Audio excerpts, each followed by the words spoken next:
how it's not really working. More than 2.5 years into this war, people in Ukraine, and I would imagine Western leaders as well, they will be aware that this isn't really what they wanted to see. That is BBC's Vitaly Shevchenko reporting. Authorities say the man who died in a crash of a small plane during a New Mexico air show was an accomplished pilot who had performed stunts at hundreds of such shows. Charles Thomas Chuck Coleman was the only person on board that two-seat acrobatic plane when it went down on Sunday at the Las Cruces Air and Space Expo. More from townhall.com. You understand the impact this election may have on their retirement savings. In less than 30 days, our entire economy could face a monumental shift that could destroy a huge amount of value many Americans have stored in their 401ks or IRAs. In times like these, the most trusted store of wealth in human history stands out: physical gold and silver. Many Americans have looked to True Gold Republic for help. They specialize in helping those with a 401k, IRA, or other retirement accounts convert their stocks and bonds into physical gold and silver to protect their hard-earned savings. True Gold is offering listeners a free copy of their Election Gold Protection Kit today. To claim yours, call 800-300-GOLD. This information is free and might very well save your comfortable retirement. By acting before the election, you can still make the tax and penalty-free conversion with the help of True Gold's award-winning team. Call 800-300-GOLD. That's 800-300-GOLD. True Gold Republic is not a financial advisor. Consult with your tax advisor before investing. Call 800-300-GOLD. General Motors says it's been losing money in China, but that U.S. business is holding steady. General Motors is posting $3 billion in net profits last quarter. That's slightly less than it made a year ago. GM says overall sales in the U.S. market were down 2.2% for that quarter, mostly because of a drop in sales from large fleet buyers. GM says sales to individuals were up 3%, with the average U.S. vehicle sales price a little more than $49,000. GM's joint venture in China lost $137 million, compared with a $192 million profit a year ago. I'm Donna Warder. An affordability shift is taking root in the U.S. auto industry. The trend is being led by those who feel they can no longer afford a new vehicle that would cost them roughly, on average, $47,000, a jump of more than 20% from the pre-pandemic average. Breaking news at townhall.com. A former South American president pays a hefty price after being convicted of graft. Peru's former president, Alexandro Toledo, has been sentenced in Lima by Judge Ines Rojas to 20 years and 6 months in prison in a case involving Brazilian construction giant Odebrecht, which has become synonymous with corruption across Latin America. Authorities accuse Toledo of accepting $35 million in bribes from the company. I'm Charles de Ledesma. Railroad Norfolk Southern streamlined operations, delivering strong earnings last quarter, even excluding boosts from insurance payouts related to the disastrous derailment in East Palestine and the sale of 2 rail lines. The Atlanta-based railroad recorded a $287 million gain on the sale of rail lines in Virginia and North Carolina. Shaping up to be a slow open on Wall Street, the Dow futures down more than 180 points. More of these stories at townhall.com.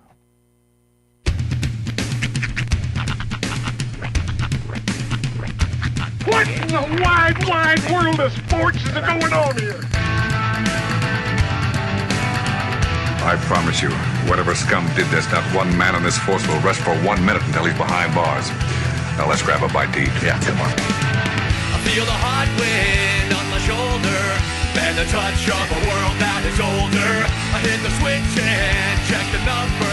I leave it on and then I slumber. I hear the rhythm ringing through it. Flamenco guitar and cumbia music. I hear the talking of the DJ. The travel listen, what does he say? I'm on a Mexican radio. I'm on a Mexican radio. Broadcasting live from high atop the J.P. White Building in downtown Roswell, New Mexico. It's Mornings with Mike Winters on 106.5 Roswell's Talk FM. Is that what I sound like when I talk? Now, here's your host, Mike Winters.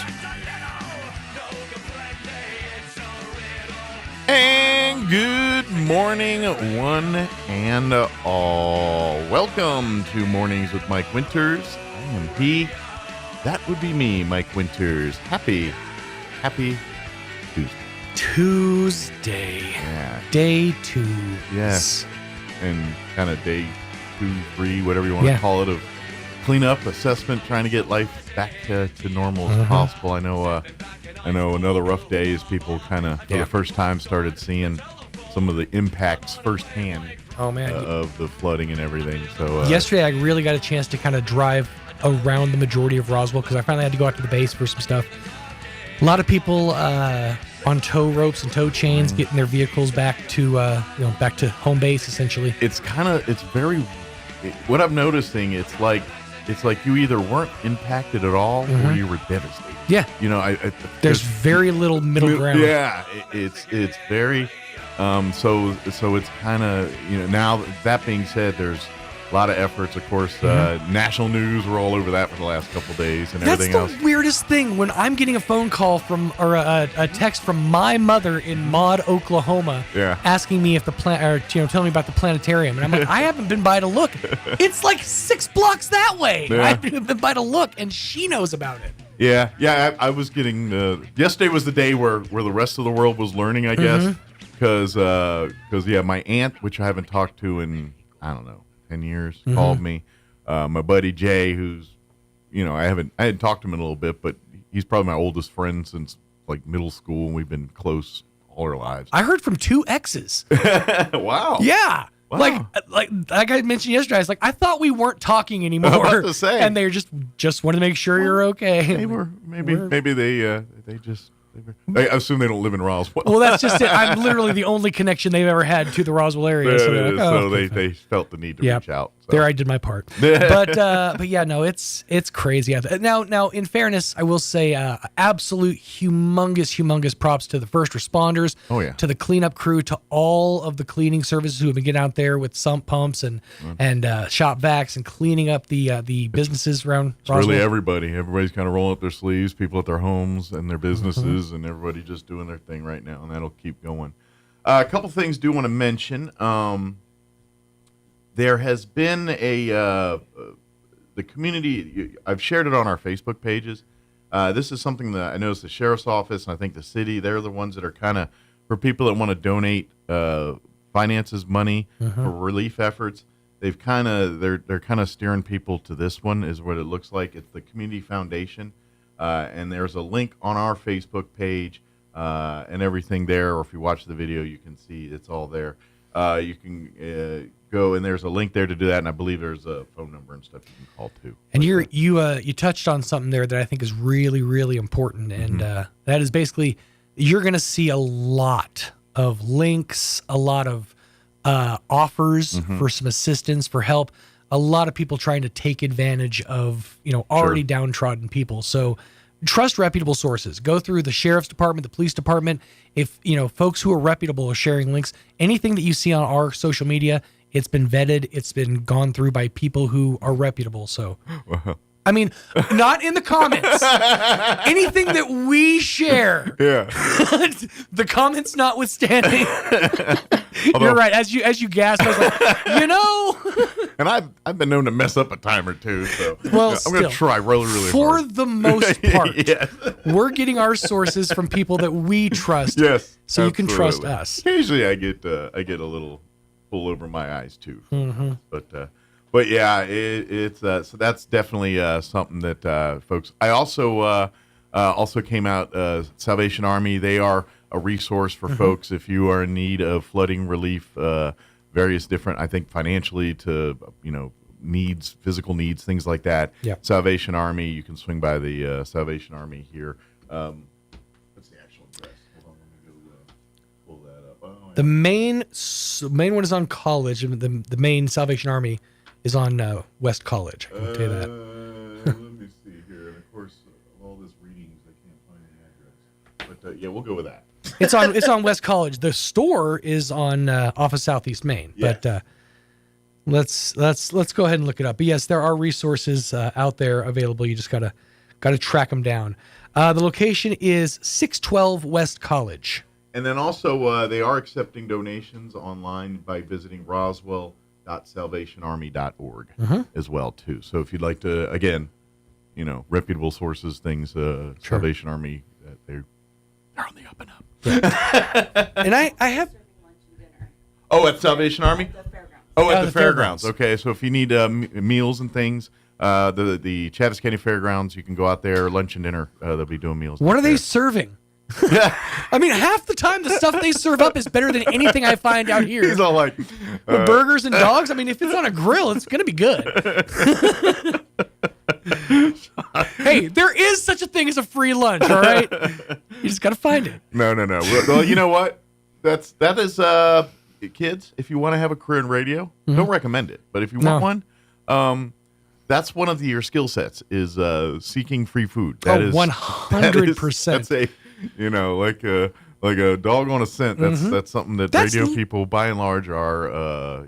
That's one of our things. Because where we lack in money, we try to make up for in free food. That's how I got started in radio. Seriously, the woman who brought me on said, "I'll give you $20 a week and." When we get McDonald's coupons, and you can use the Martins trade. You know what? The first radio gig wasn't much different than that. Like I literally made peanuts. Yeah. And then, but yeah, I got free breakfasts on Fridays, and literally, free pass to Martins. We had so many. That's why I know the whole menu of Martins. We pretty much had it in the course of that 3-4 years there. But so at least we always had food and. The piddlings of the money. Right. But that was leaner times. Twas indeed. Much fatter now. We're doing fine. We're pulling down lunch money. That's right. At the very least. We get 2 milks at lunch. Don't sweat your boys. All right, we're doing okay. Yep, 2 milk Mike. That's what they call me now at lunch. 2 milk Mike. Paula. I want that on a shirt. Call me 2 Milk Mike. That's right. We need merch. We need morning show merch. All the great ideas we've been coming up with. Right. Breakfast fish sandwich just on a shirt. That's right. Somebody's writing these all down. I hope probably so. Just making millions off of us.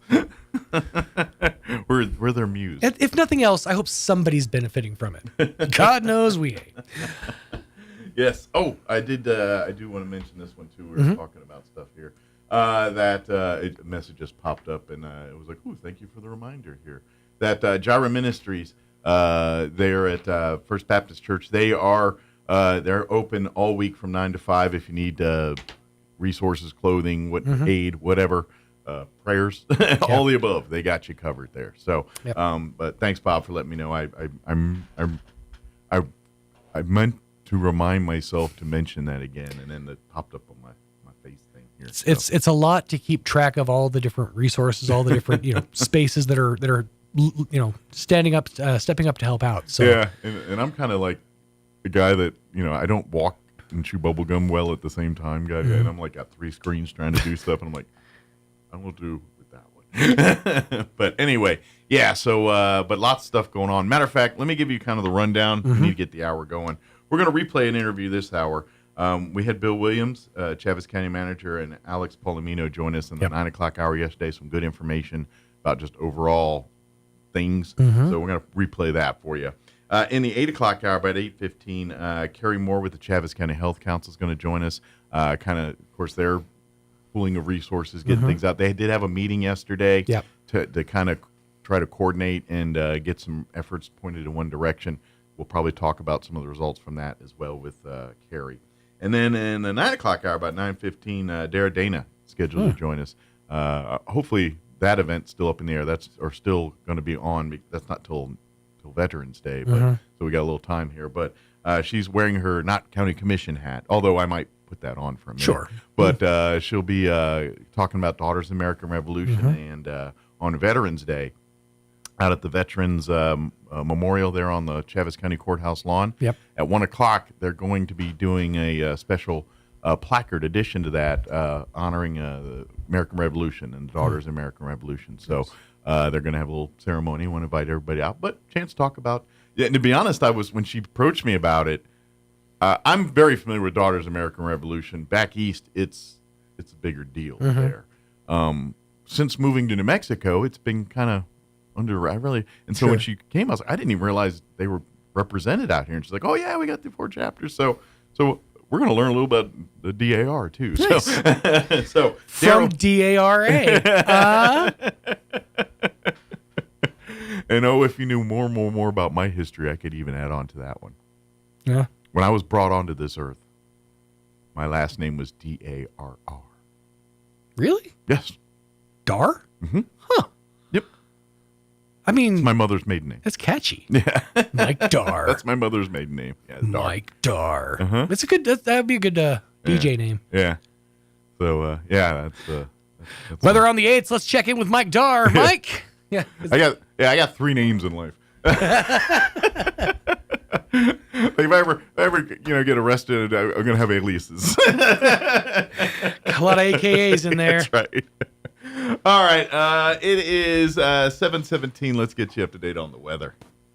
Actually, the weather's real nice. Best news all week is it's just sunny and like 80 all week. I'm meteorologist Steve Hamilton with your Pecos Valley weather. We're going up to about 80 to 85 on the afternoon high today. High pressure is parked over the 4 corners, and that'll hang around for a while. Overnight, 50 to 55 under clear skies, and then we're expecting low to mid 80s for the high on Wednesday with sunshine. Mid 80s on Thursday, and we'll stay sunny, cooling off a little bit on Friday with upper 70s, and it stays fair. I'm meteorologist Steve Hamilton, and that's your latest forecast. Thank you, Steve. Currently 52 degrees here in Roswell. Humidity is at 75%. Winds are calm at the moment. Sunny and 81 today. Winds will be calm. Mostly clear tonight with an overnight low of 47. Winds out of the northeast at around 5 miles per hour. Sunny for you Wednesday. High of 84 tomorrow with north winds at around 5 miles per hour.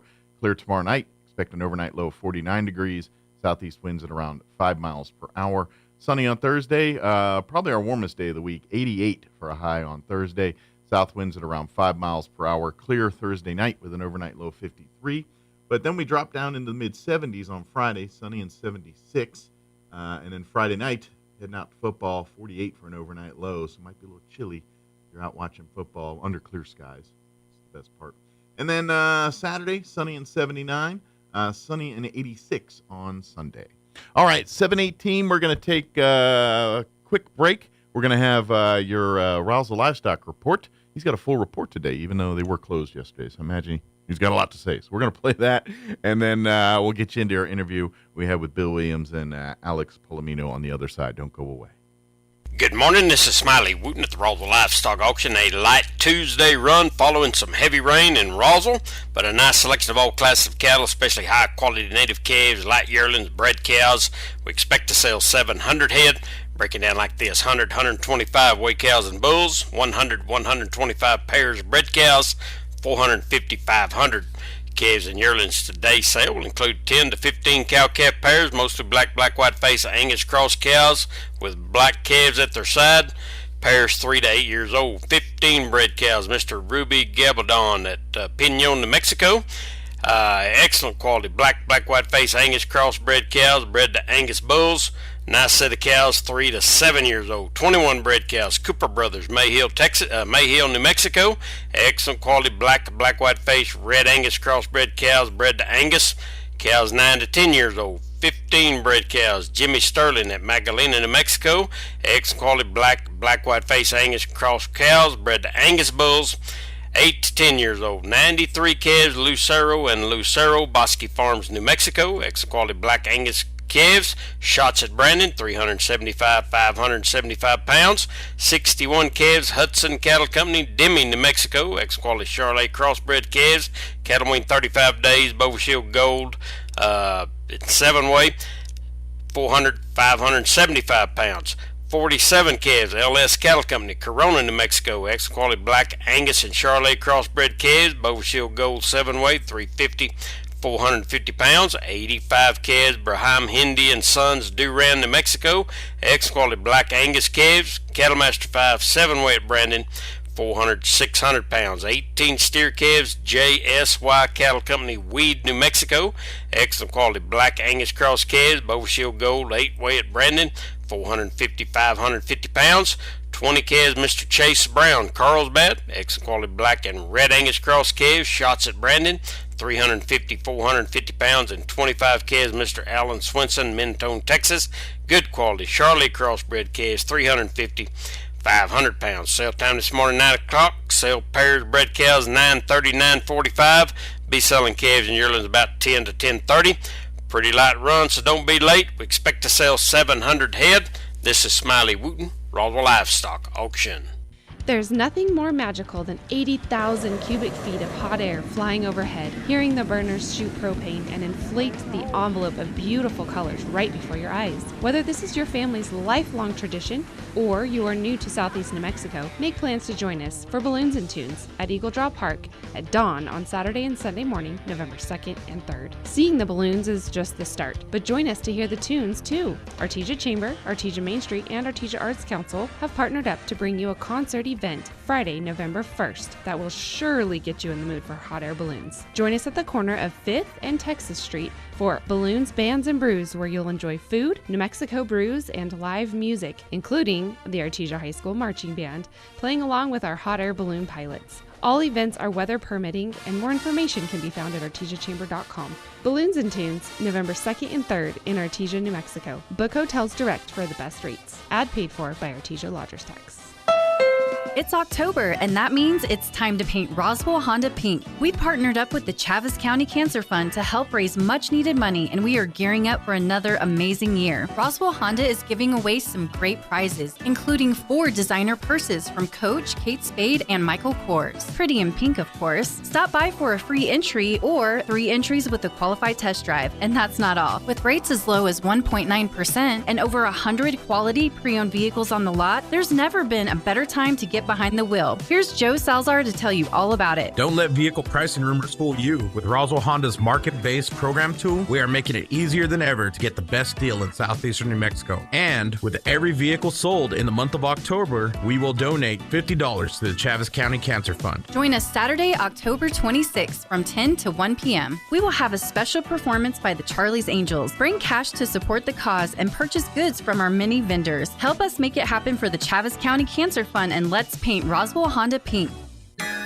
Join us on Saturday, October 26th, 1 to 3 p.m. for a Halloween trunk-or-treat at Foxworth Galbraith Home Improvement Center in Roswell. Enjoy safe trick-or-treating, pumpkin decorating, spin the wheel, giveaways, and fun for the whole family. Go where the pros shop for great service, experienced help, and competitive prices. Foxworth Galbraith in Roswell, New Mexico. We'll see you on October 26th. If you're missing a tooth or several teeth, a dental implant may be the ultimate solution. Implants look and feel so much like real teeth that you probably forget you have an implant. Maupin and Brown Dentistry is one of New Mexico's most experienced implant providers, with literally thousands of implant patients who are absolutely delighted with the results. Call Maupin and Brown today for an evaluation. You'll be surprised how affordable implants can be. Maupin and Brown, your choice for experienced, state-of-the-art dentistry. The average American spends 2.5 days a year looking for lost items. We aren't sure how long Europeans and Asians look for lost stuff. We lost the list. Here's Mike Winters. Joining us.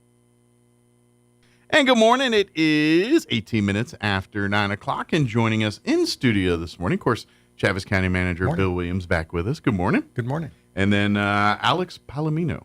Good morning. Ask for my name. And I'm guessing, what is your official title with the county? I don't want to botch it up. Public Services Director. There you go. I was like, I'm pretty sure he's the guy that with infrastructure or other issues with the county, he's the man. Alex is the guy that's in charge of a whole lot of stuff at the county, whether it's roads, facility maintenance, volunteer fire departments. I mean, he wears a lot of hats, and of course, he hadn't had much sleep the last couple of days, so we'll see how he holds up with if it little moves sleep. Things via pipe or via road or via something in Chaves County. Alex is on top of it. Yes, sir. Well, yes, I guess your job got very busy over the weekend. It did starting Saturday evening. But just kind of giving a big picture right now, what we're looking at. How's the county sitting?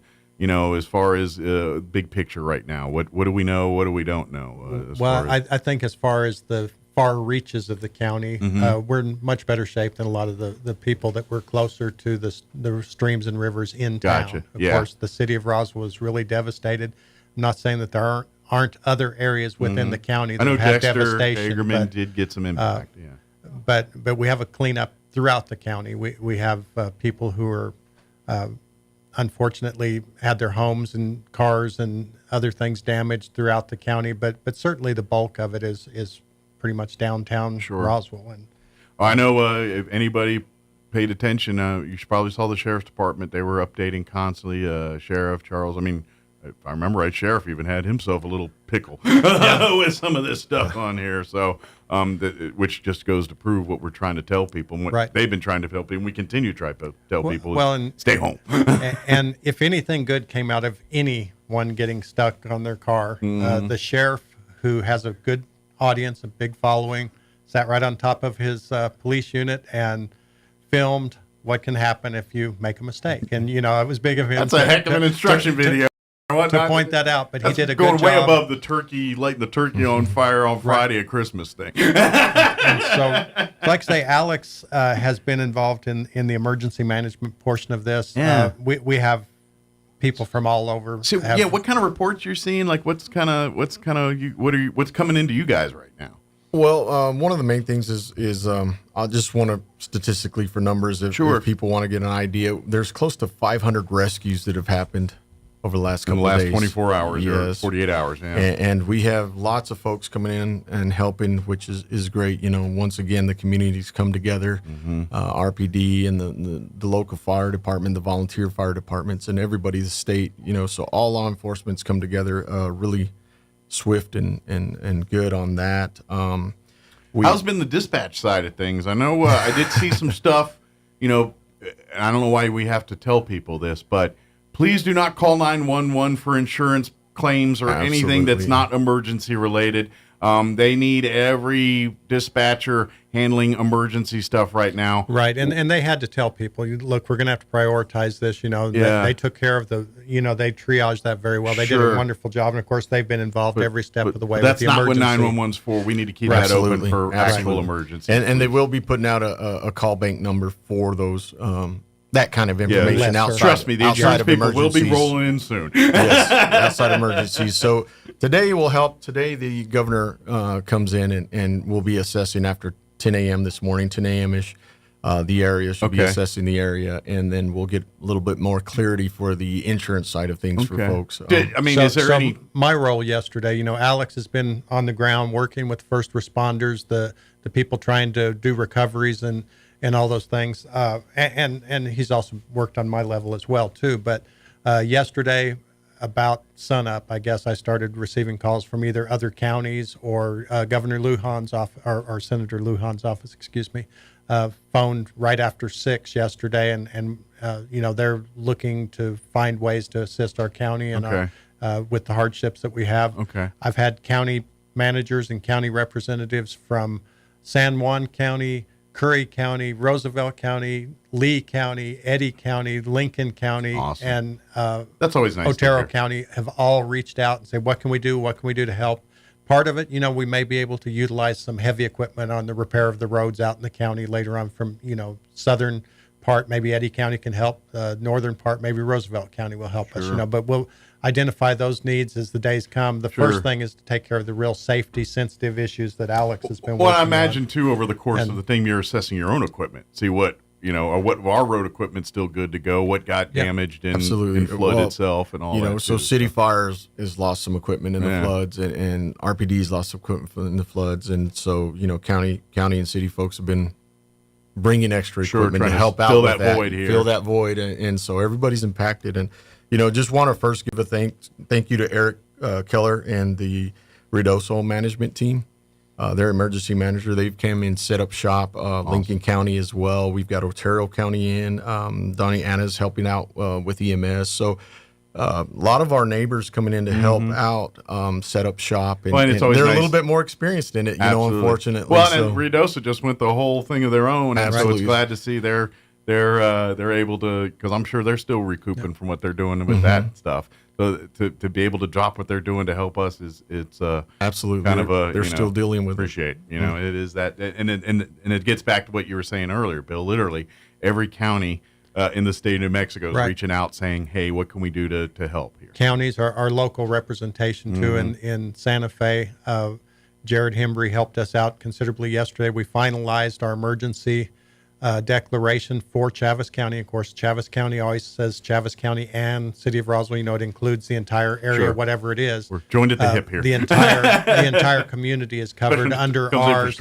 I believe today the city is going to have a meeting and get theirs passed. Yeah, they're having a 2 o'clock, I want to say. And if you go to the city's website, roswell-nm.gov, there's a link so you can watch it from that way. You don't have to get out and be at the meeting. You can watch it. And so we got that done. That's the first step, as we always say. And there is so much public infrastructure that is damaged and involved in this. It should, I believe, reach to the federal level. And so that will kick in other resources from the federal government to assist people in their time of need. Based on what's going on in other areas. I don't know. We're kind of low on that list, I'm guessing, right? They're still dealing with stuff in Florida and Carolinas and everybody else. I'm going to pray and continue to think that our government is going to step in and help us in our time of need. We'll see. Yeah, it is an election year, so. But our local government, Santa Fe, but the state our representatives, doing their thing. That's kind of, because at this point, I think it's more state that needs to start getting in here and doing their thing. State and local is, the closer the government is to the people, the more responsive they are, and this is exactly why. It's our homes, our friends, our neighbors who are affected, and so, of course, we want to do everything. And I know our own National Guard here that was already in town, that's part of the state. They went boots ground running, the moment the flooding started. Right. Absolutely. So, National Guard folks have been out and state police. So we had a lot of state entities that were boots on the ground already. Moment one right away. And another thing I want to thank, and we needed to get the flood control superintendent up to take a look at the infrastructure around the county. We were unable to get a state police helicopter because the fueling requirements, because our fuel tanks, unfortunately, were suspect because they potentially flooded. We don't want to put contaminated water in the fuel. Next thing you know is crash a helicopter. Yeah, you're an Air Force guy. I mean, you understand the severity of water tank equals bad. Yeah, there you go. Man, that was such a technical explanation. I went to school for that one. but because the logistics of where they would have to fly out of, how long they could stay up, where they'd have to go back to refuel, all those things, the state police was unable to get us up yesterday. Sure. But a medical helicopter took our person up, and he was able to fly around and take a look at things. Flood control. They did identify the diversion. I believe it's diversion number 3 on the Hondo River. Okay. It at least topped over. Okay. I mean, yesterday there was so much water flowing you couldn't tell if the entire diversion had blown out. Sure. Or if it just topped over. But I live on the South Spring River, and of course, last time when that happened, we had water flowing out of the Hondo for about 2 weeks. The water's already resided. Receding. Yeah, there we go. Water levels are receding. So I think that might lead us to believe that it only topped over. And actually, I talked to flood control this morning, and they are going to go out and do a physical check now that they can get there because the waters have receded. They can get out. Yeah, the water's kind of leaving as quick as it came in. They're still having trouble. Once again, in the same caution we put out to everybody, it's so saturated everywhere. So water isn't really receding as fast as it could, and places are hard to get to. Sure. So, we got a blessing last night. The fact that the thunderstorm warnings and stuff all kind of petered out last night. Yes, because absolutely. if we got even a steady drizzle, that could have been enough to kind of tip things back over again, and we're back to with everything what we were doing Saturday night all over again last night. So that in and of itself was probably the biggest blessing we've had this weekend. That's right. and so, as Bill was saying, that was some good news that, wasn't a full breach or anything of the berms.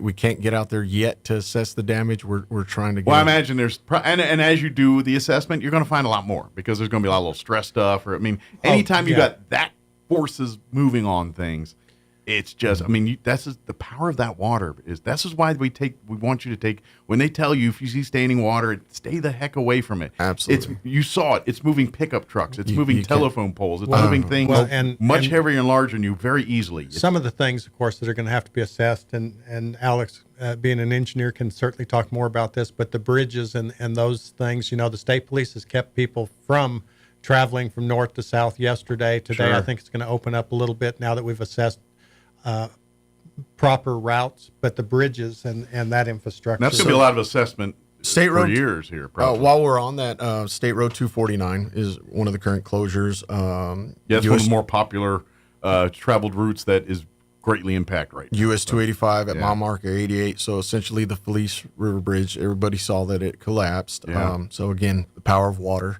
Red Bridge Road is currently closed as well for the bridge assessment. We've been working with the DOT, so the DOT bridge inspectors have been out monitoring. Good. And it's been a little bit slow to get those back open. And this I know is State Road 2. It's dangerous. This is dangerous. because that power. You got to fine tooth comb these bridges because. We don't want it to find out when the school bus drives over this bridge, and Absolutely. that bridge isn't going to work. So number one was letting the water level recede a little bit, and then number two is checking the structural integrity of the bridge itself. They got to take this very seriously, folks. And please understand that there's delays. Many sections of road were torn out as well. I've personally have seen quite a few areas of road that are. To be honest, things that look perfectly normal, that's the things you got to study the most right now. When the bridge is gone, you're like, well, okay, we've got to figure this one out. But when that bridge looks completely fine, you're like, all right, what's going on behind the scenes here? Yeah, as Bill said, there's also assessment that's happening to state and local roads, county roads, as far as where water crossed, not necessarily being a bridge. A lot of pavement got blown out. Absolutely. So this is not something that's going to be fixed this week. And to my knowledge, the bridge east of Hagerman on the Pecos River, they can't even get there yet. I mean, it's the Pecos is out of its. This is that part we talk about Aurora County, and and granted, yes, a lot of us live here in Roswell or this area, and this is the most I guess industrialized of the county here, but.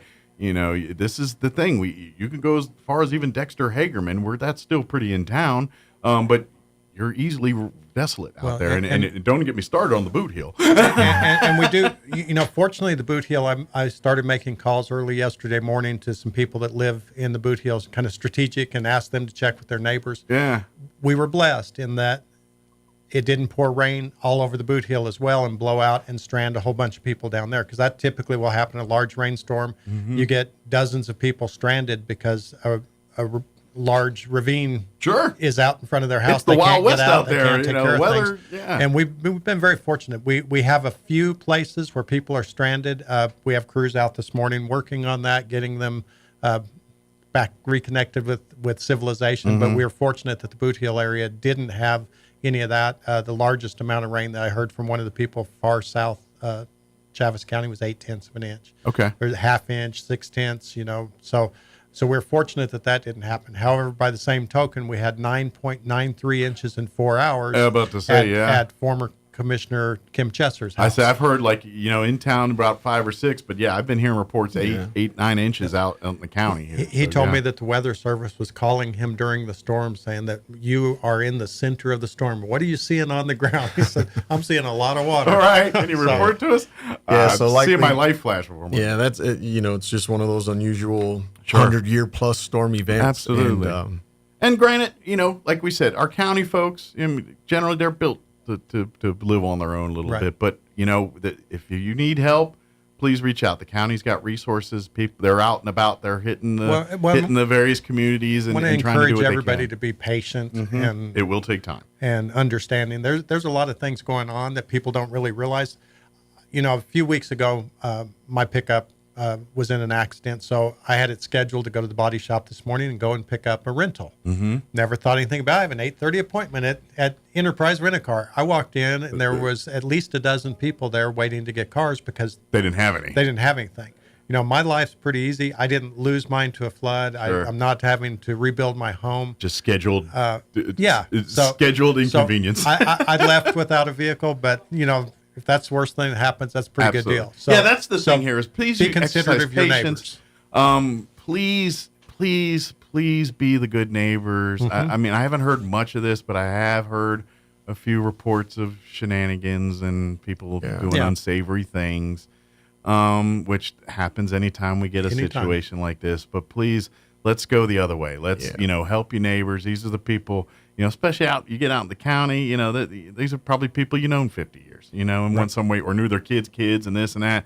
We're all, it's time to help out where you can. If you have and you can help, awesome. If you're in need, reach out and let folks come help you. That's what we're kind of about. how it went. Basic level of how it went is yesterday the teams were mobilizing. Everybody's getting their assignments. Emergency management teams. And this includes law enforcement and everybody else. So like today, this morning, as we speak, they're specifically prioritizing everybody's tasks. Roswell Fire is going door to door today in the main swath area. Okay. Kind of those low-lying areas, Spring River adjacent. They're going to be knocking door to to door to count for folks and checking in on everybody. Checking in on everybody to see it. Everybody's accounted for. A little triaging. This on foot on the ground, door to door, and so they're going to start prioritizing that way. Then the routes, there's a lot of debris. Everybody's is noticed in town, and you get a lot of folks out there taking pictures. So we ask people to just walk around with caution, stay away from the debris areas. Don't be part of the problem. There's power lines down, so. Real quick before we get off the debris, the county has their collection sites for waste. Unfortunately, we can't get to the dump right now. Yeah, that's all it's flooded closed, as well. Yes. We think it'll be open again tomorrow. So if you can, maybe you can't. If you can hang on to that bag of garbage at your house, if it's not in the way, maybe wait till tomorrow to take it out. And if you're on city, they're on a holiday schedule. That's what they're treating it. So if today was your trash day, tomorrow's not your trash day. And as many people have noticed, their dumpsters are no longer in the alley. So there's going to be a lot of issues that we have to deal with. Just absolutely. Be patient. Yeah, go ahead, Alex. I'm sorry. Unlike downtown where the Spring River or the Hondo continues to flow east towards the river, the landfill is still full of water. Absolutely, we were working with the director, Abraham Chaparro, out this morning trying to figure out how he can even access those cells. Well, and that's a little different because of what's going on in the ground and how that's being done. You just can't wait for it to go down. Like there's a whole science going on there, and you're messing with the dance when that floods up. And they lost some equipment out there. Their roads to get back to those cells. So it may be a while before it may be they a few can days. start So again. Message to the folks is be patient. Good news is, like I said, the weather's looks like it's night this week, so that kind of work is probably going to work out well for them. So hopefully it'll be sooner rather than later they can get that stuff down back power up lines. You're saying fences, fences, power lines. If you see down power lines, please. Utility companies have been out assessing as well. Yeah. But if you see one, report it. Stay away from it. Stay away from it. Keep people away from it. Do all those things they tell you in school. That stuff. As far as like donations and helping out, I know there's a lot of public and neighboring folks that want to help out. I'd turn to the churches. I think churches are probably your best resource. They're accepting and distributing, and that's probably your best. Turn to your churches and see if they're doing something. The emergency management team has set up a community foundation of Southeast New Mexico, and that's where you can donate monetarily. Folks are asking out there how we donate, where do we donate? So that's Community Foundation of Southeast New Mexico. They're not accepting clothing right now. Okay, they're good on that. They're good on that. But monies, and to be honest, finances. If you can do financially, because that's a triage thing. That because whatever they need at the time, they say go grab the money. So if they need water, if they need first aid supplies, if they need clothes, if they need bedding, whatever it is, they just go buy it rather than having a supply. Well, the hotels are all full. People have been displaced. There have been a few people that have had to have assistance and sheltered in. I know the fairgrounds is an evacuation point. Is there still things going on out there? Is that pretty much? Yeah. There is livestock and equipment. Okay. I think. Yeah, I imagine some people that are displaced are still living there, but I imagine not new people coming in. But we got a call this morning from the acting county manager in Eddy County and his church. I mean, not part of the county, but again, just the community effort that takes place in something like this. Yeah. They want to send water and other supplies and stuff. And, well, that's good, but our water supply, to my knowledge, there has no damage. So, shipping in water may not be helpful. We appreciate it, and we will find a use for it because the first responders and bigger things needs and resources. Certainly can use that. But reach out to the Community Foundation of Southeastern New Mexico. Maybe, like you say, make that monetary contribution. better at this point, and wait and see what develops. Work with our charity groups. I'm sure Harvest Ministries, and I know Many Hands and many of our other great organizations. They're beating the bushes, they're doing that triage work. They're going door to door, seeing if people's needs are met.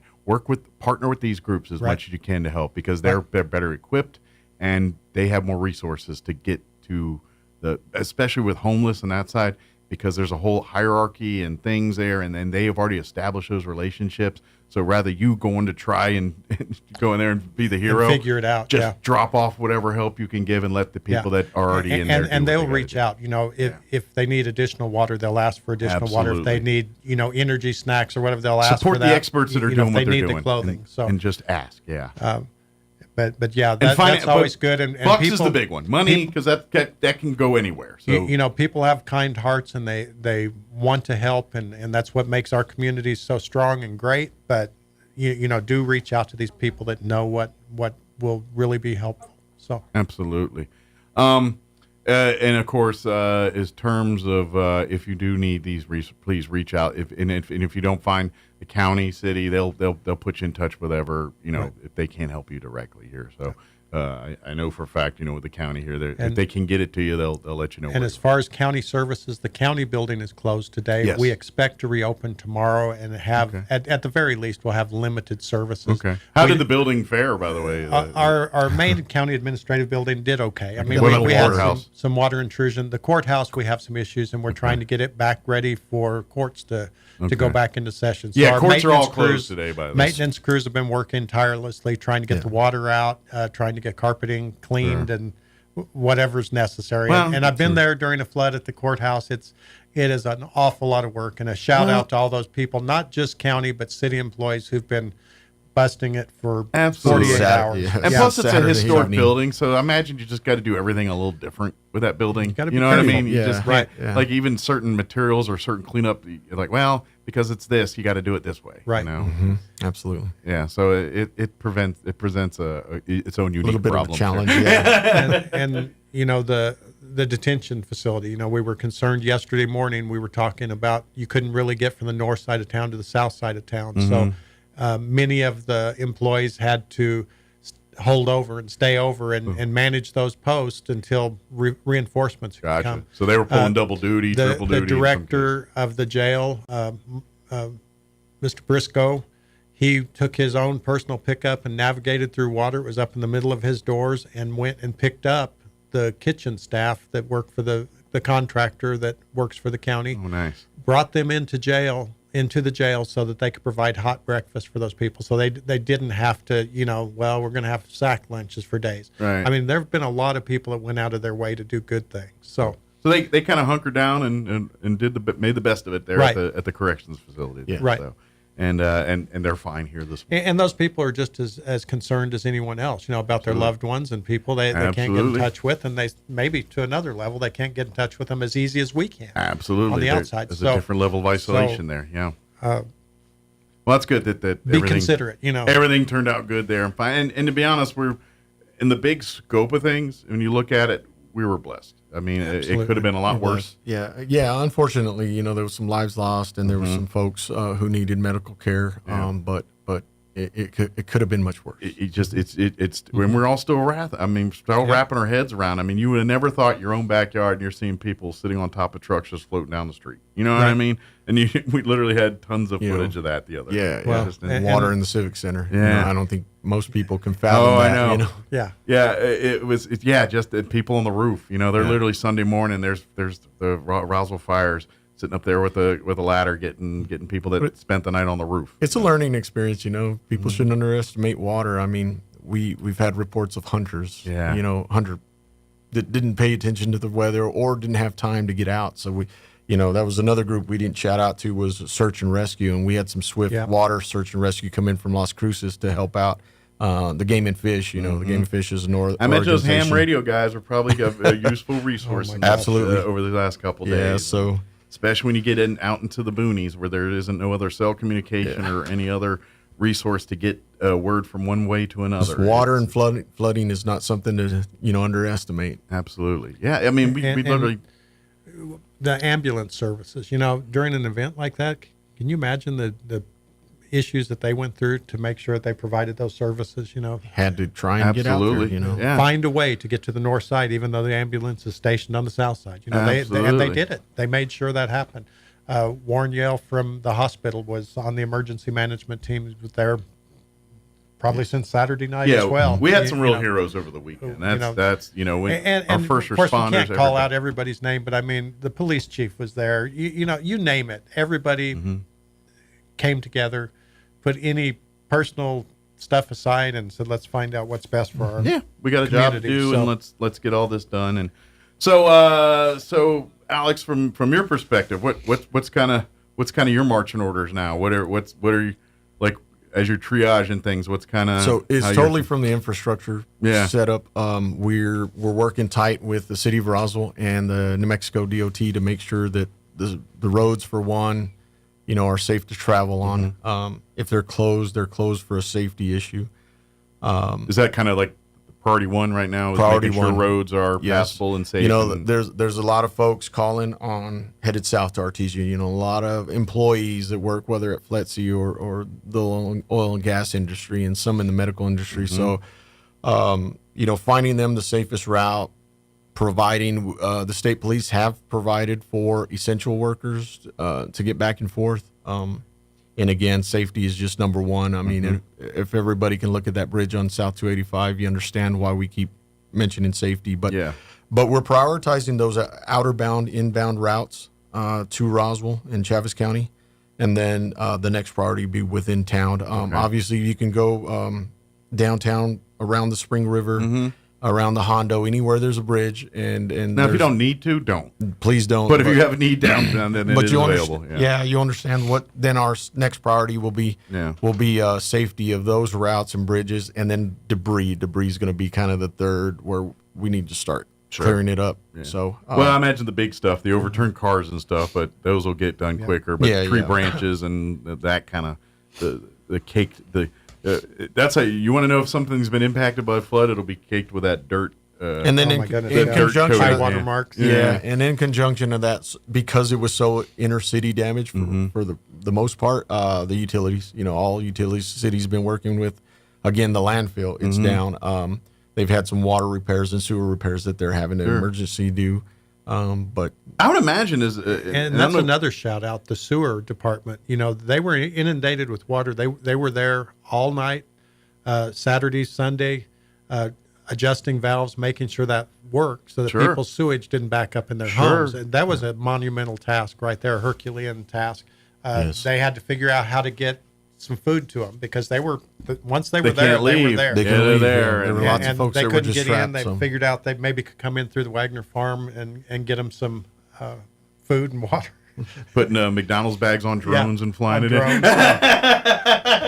Order from Amazon. It sounds funny, but some of that did happen. It does work. Well, and to be honest, thanks to that drone technology, we saw a lot of assessments on damage and stuff pretty quick. Of assessments are being done There's quick. a lot of fantastic footage from this flood thanks to those drones and things. So it is things, but really now's the time for patience. Let's patience. It's going to take time as we assess and get things. Things are they're going to work as fast as humanly possible to get things quote unquote back to normal here. But we're looking at some severe damage and we got assessments. We got health and safety to take care of first. That's priority one.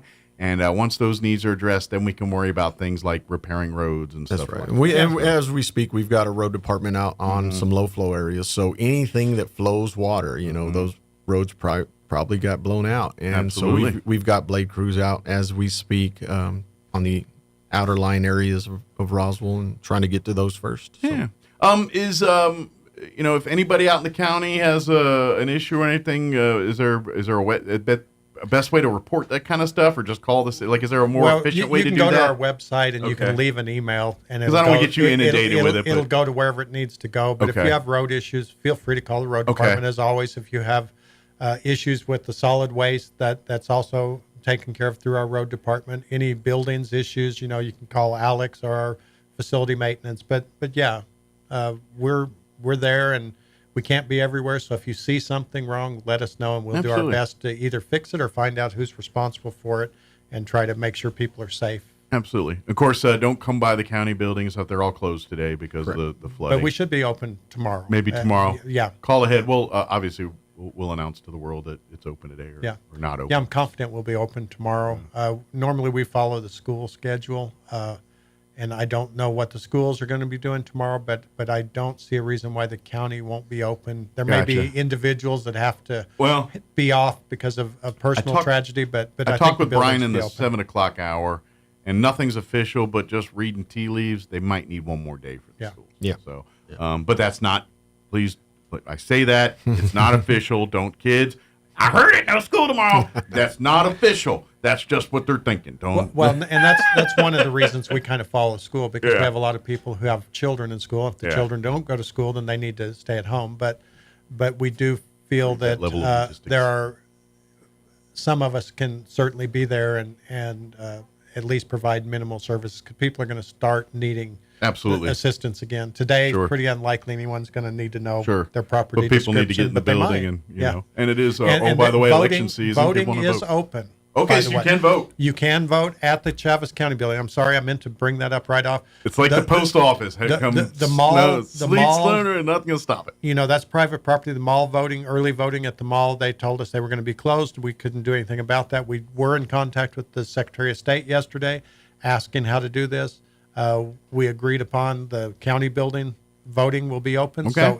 So go vote. Go, so you can still vote. Yes. You may have to go in through I'm not sure if the front door's open. Okay. But you can still get in there by the voting To place be honest, itself. might be a good day to go do that. Like, especially if you're off anyway, because you're, whatever, and we're telling you stay home and stay out of things. Well, stay out of the way. Well, you know what? They can handle you over at the admin building on the south end there, where the big vote here sign is. On Don't South go through the Main. main entrance. They're not going to let you in. But if you keep going south, you'll see the on the southwest end. Yeah, that's the Casa southwest end. Maria entrance. Yeah, we call it. exactly. Yeah. So it's the same spot it's been for years, as long as that building's been there. So. Yeah. But they are open and they're taking votes. Absolutely. And of course, if you do have any questions about your area, don't hesitate to reach out to your commissioners. This is what they do. If you got some stuff, they'd probably appreciate you giving them a heads up so they understand what's going on in their districts there. Right. So, and first and foremost, be kind to your neighbors. Absolutely. We're all in this together. You know, this is time for us to do what we do for places like Ruidoso, and every time we have to rally the troops to get something. Well, now we got to rally for ourselves. Yep. It's time to rally for Chaves County here, right. And to watch out for your neighbors, and you know, if you can help. If you need help, reach out and let those help come to you. Well, do your thanks thing. for having us in. Anytime, anything we can do, any assessments, anything, any commissioners, anybody need anything, a platform to get any kind of word out, please let us. Please don't hesitate to reach out. And Alex, I'm sure you've got your work cut out for you. And going to get him a nap. If and I imagine your family's probably not going to see a whole lot of you for the next few days. Yeah, that's right. That's all right. They're understandable. Well, we appreciate the Palominos allowing him to work for us here. I just want to say Palomino again. One more time. Thank you. Thank you, guys. Thank you. And Bill, thank you guys for keeping us up to date. And like I said, anything else we can do. And folks, if you have any questions, please don't hesitate to reach out if you need help or if you can offer help. And like I said, if you want to contribute charity-wise, usually money's probably the best. Reach out to those because that's where they can assess, you know, the water and stuff is appreciated. But guess what? Everybody's bringing water, and we're pretty good on water right now. But there might be some other needs. Things like that. So, thanks. Thank you, guys. Thank you. All right, 9:52. Let's pause for news and quick commercial break. I was debating. And that was our interview we had with County Manager Bill Williams and Alex Palomino yesterday. Stay tuned. Town Hall News is coming up here in just a few seconds. Next hour, we're going to have Carrie Moore join us with the Chaves County Health Council. We'll discuss they had a meeting yesterday, kind of a coordination meeting, trying to organize efforts, talk a little bit about that. And, of course, Health Council, talk about resources and things they have, and the 211 hotline that they run as well. So we'll cover all that next hour. You're listening to 106.5 Roswell's Talk FM, KEND, Roswell, New Mexico. We'll be back on the other side of news. Don't go away. Breaking news this hour at townhall.com. I'm Bob Agnew in Washington. Former President Trump in Asheville, North Carolina on Monday offering hope to residents whose lives have been turned upside down by all the flooding and mudslides from Hurricane Helene. I will support and totally complete the rebuilding of every region and town and city that was devastated by the hurricane, and I will slash through every bureaucratic barrier that you're having already and having problems with right now, I understand pretty badly. Elon Musk is raising a few eyebrows by promising daily $1 million prizes. Registered voters in battleground states who sign a petition produced by his Donald Trump supporting political action committee. Correspondent Mike Catalini reports some legal experts believe the proposed deal may violate election laws. The petition says that you support the First and Second Amendments of the Constitution. The requirement is that you be registered to vote in one of the battleground states. The issue with Musk's $1 million giveaway, according to election law experts I spoke with, is that it's illegal to pay people to vote or register to vote. This kind of walks up to and just edges over the legal line. Union activists in Michigan are pounding the pavement to urge colleagues to vote Democratic. Union volunteers from Operating Engineers Local 324 went door knocking in a neighborhood in Southgate, Michigan, to encourage other union members to vote for Kamala Harris. Lee Graham, one of the canvassers, says this election season is the most critical since he became a member of the union 34 years ago. We've been able to see with this administration on the promises that have been put out there and the promises that have been kept. I'm Norman Hall. Former President Trump widening his lead over Kamala Harris in the latest Rasmussen Reports daily tracking poll. In the survey, Trump leads Harris among Hispanic voters 49% to 45%, and he's winning 32% of the black vote. That is Bernie Bennett reporting. More on these stories at townhall.com. Here's an important message from the Diabetes Solution Center. Do you like pricking your fingers to test your blood sugar levels? No one does, but it's important to maintain your health. And now, by wearing a small remote device called a continuous glucose monitor, or CGM, you don't need to prick your fingers anymore. It's easy to use and helps you make more accurate diabetes treatment decisions. If you are testing your blood sugar 3 or more times daily, injecting insulin, or using an insulin pump, call the Diabetes Solution Center right now. And if you have Medicare or most major insurance coverage, you may be able to get a new CGM at little to no out-of-pocket cost. Shipping is free and will even bill your insurance company for you. If you are testing your blood sugar 3 or more times daily, injecting insulin, or using an insulin pump, call the Diabetes Solution Center right now to learn how to end the painful finger sticks and get your own continuous glucose monitor, or CGM, at little to no out-of-pocket cost. One political observer says there's a reason Kamala Harris is still struggling in the polls despite massive spending on political ads. Jim Garrity with National Review says Harris has $1 billion to spend on those ads, but what about the voters? Do they change their mind on their presidential vote because of what they see in a campaign ad? And I have my doubts about that. He says the real challenge for Harris is putting any meaningful distance between herself. Right now promising is the same policies with a younger and more pleasant face. And that's not enough to close the deal. Emotional farewells are common enough at airports, but travelers leaving the New Zealand city of Dunedin will now have to be quick about it. Officials imposing a new 3-minute time limit on goodbye hugs. In the airport's drop-off area, they say the cuddle cap was imposed in September to keep things moving smoothly in the redesigned passenger drop-off area outside the airport. Breaking news and analysis at townhall.com. Jury selection began yesterday in the trial of a man charged in the New York City subway chokehold killing. A jury is being selected in New York for the trial of a U.S. Marine Corps veteran charged with manslaughter for placing a man in a deadly chokehold on the subway last year. Daniel Penny walked into court with his lawyers, not saying anything. The 25-year-old is accused of recklessly causing the death of Jordan Neely, who was a 30-year-old street performer who witnesses say was acting erratically on the train when Penny moved to restrain him. The case sparked debate and division. Penny is white, Neely black. A handful of protesters were outside the courthouse. Julie Walker, New York. The Walt Disney Corporation is tapping Morgan Stanley executive James Gorman to serve as its next chairman starting early next year. The entertainment giant announced it anticipates naming a new CEO in 2026. More at townhall.com.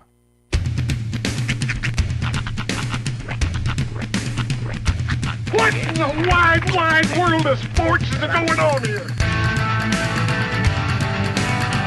I promise you, whatever scum did this, not one man on this force will rest for 1 minute until he's behind bars. Now let's grab a bite to eat. Yeah, come on. feel the hot wind on my shoulder and the touch of a world that is older. I hit the switch and check the number. I leave it on and then I slumber. I hear the rhythm ringing through it. Flamenco guitar and cumbia music. I hear the talking of the DJ. The travel wishing, what does he say? I'm on a Mexican radio. I'm on a Mexican world radio.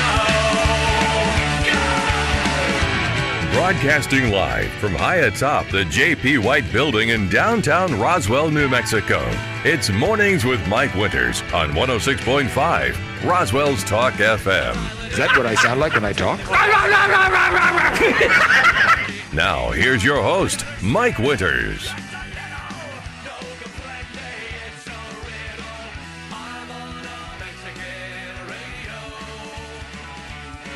And good morning. It is 6 minutes after 8 o'clock.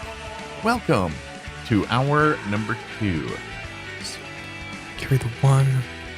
The deuce. Don't forget the remainder. Yeah. They still have remainder. They do. You know what? Actually, no, I don't think they do. I was looking at new math the other day, like how it's done now with like the counting.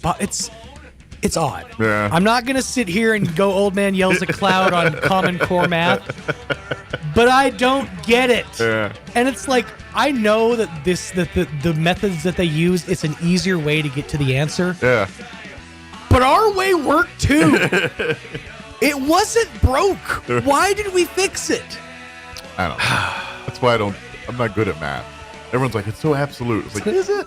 Everyone keeps telling me is that. Is it though? It doesn't seem like it is if I don't have the answers. Yeah. It's not absolute in my world, all right? But happy Tuesday. Hope everyone's doing okay, all things considered, and the cleanup and getting back to normal efforts continue.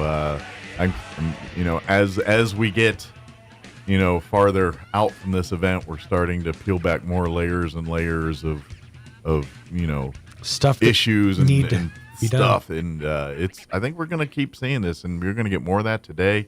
I'm starting to see a lot of reports, people displaced, things like that, and resources, and of course we're going to have Carrie Moore in a few minutes, and she's kind of had her finger on the pulse of a lot of this stuff too. So so we'll kind of get updates on the best we know about what's available, what's going on with that right now. Yep. I know Salvation Army's now offering they're offering meals out at the fairgrounds. They're for folks that need help. They've got resources out there.